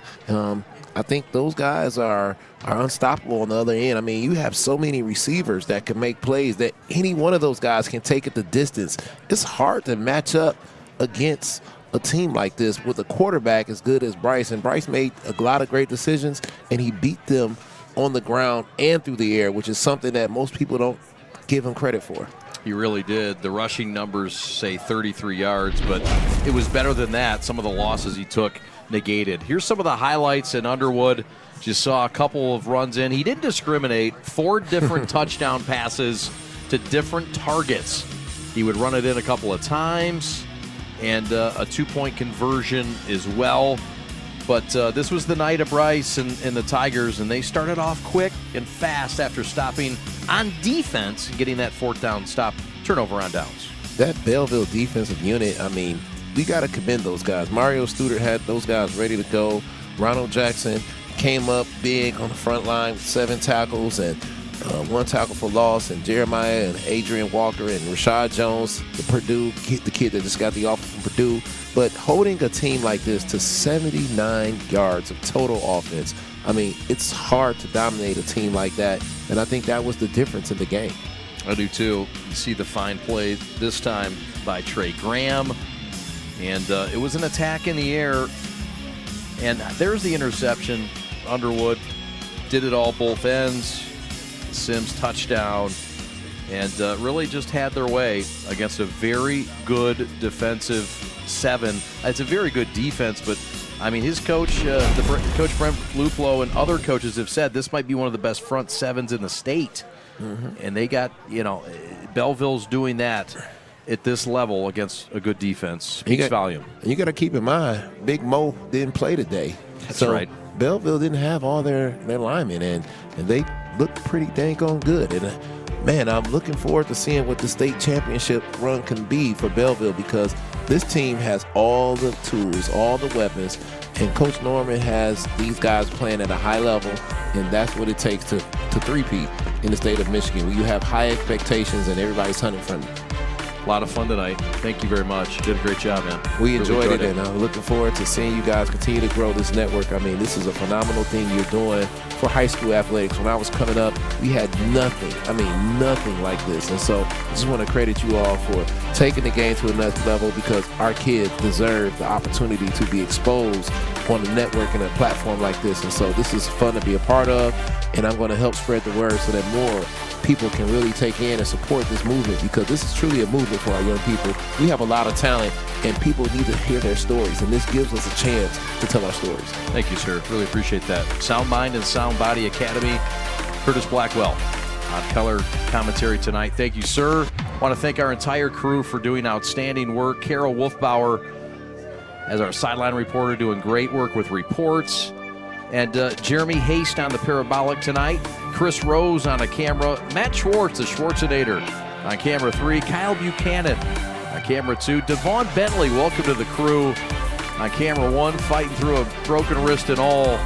Christian Jackson, C-Jack on A1. Austin Sonnenberg on graphics. Evan Westfall on the replay dials. And the birthday boy himself, the captain of the ship, Alex Westfall, your executive producer. On stats, Jamie Janssen and Pat the Stat. And for my partner, one more time, Curtis Blackwell and Carol Wolfbauer. My name's Chad Bush, saying so long from Belleville. Once again, your final score tonight, the KLAA was won by Belleville in a big way, 42-0 for the Tigers. Good night, everybody. Thanks for watching.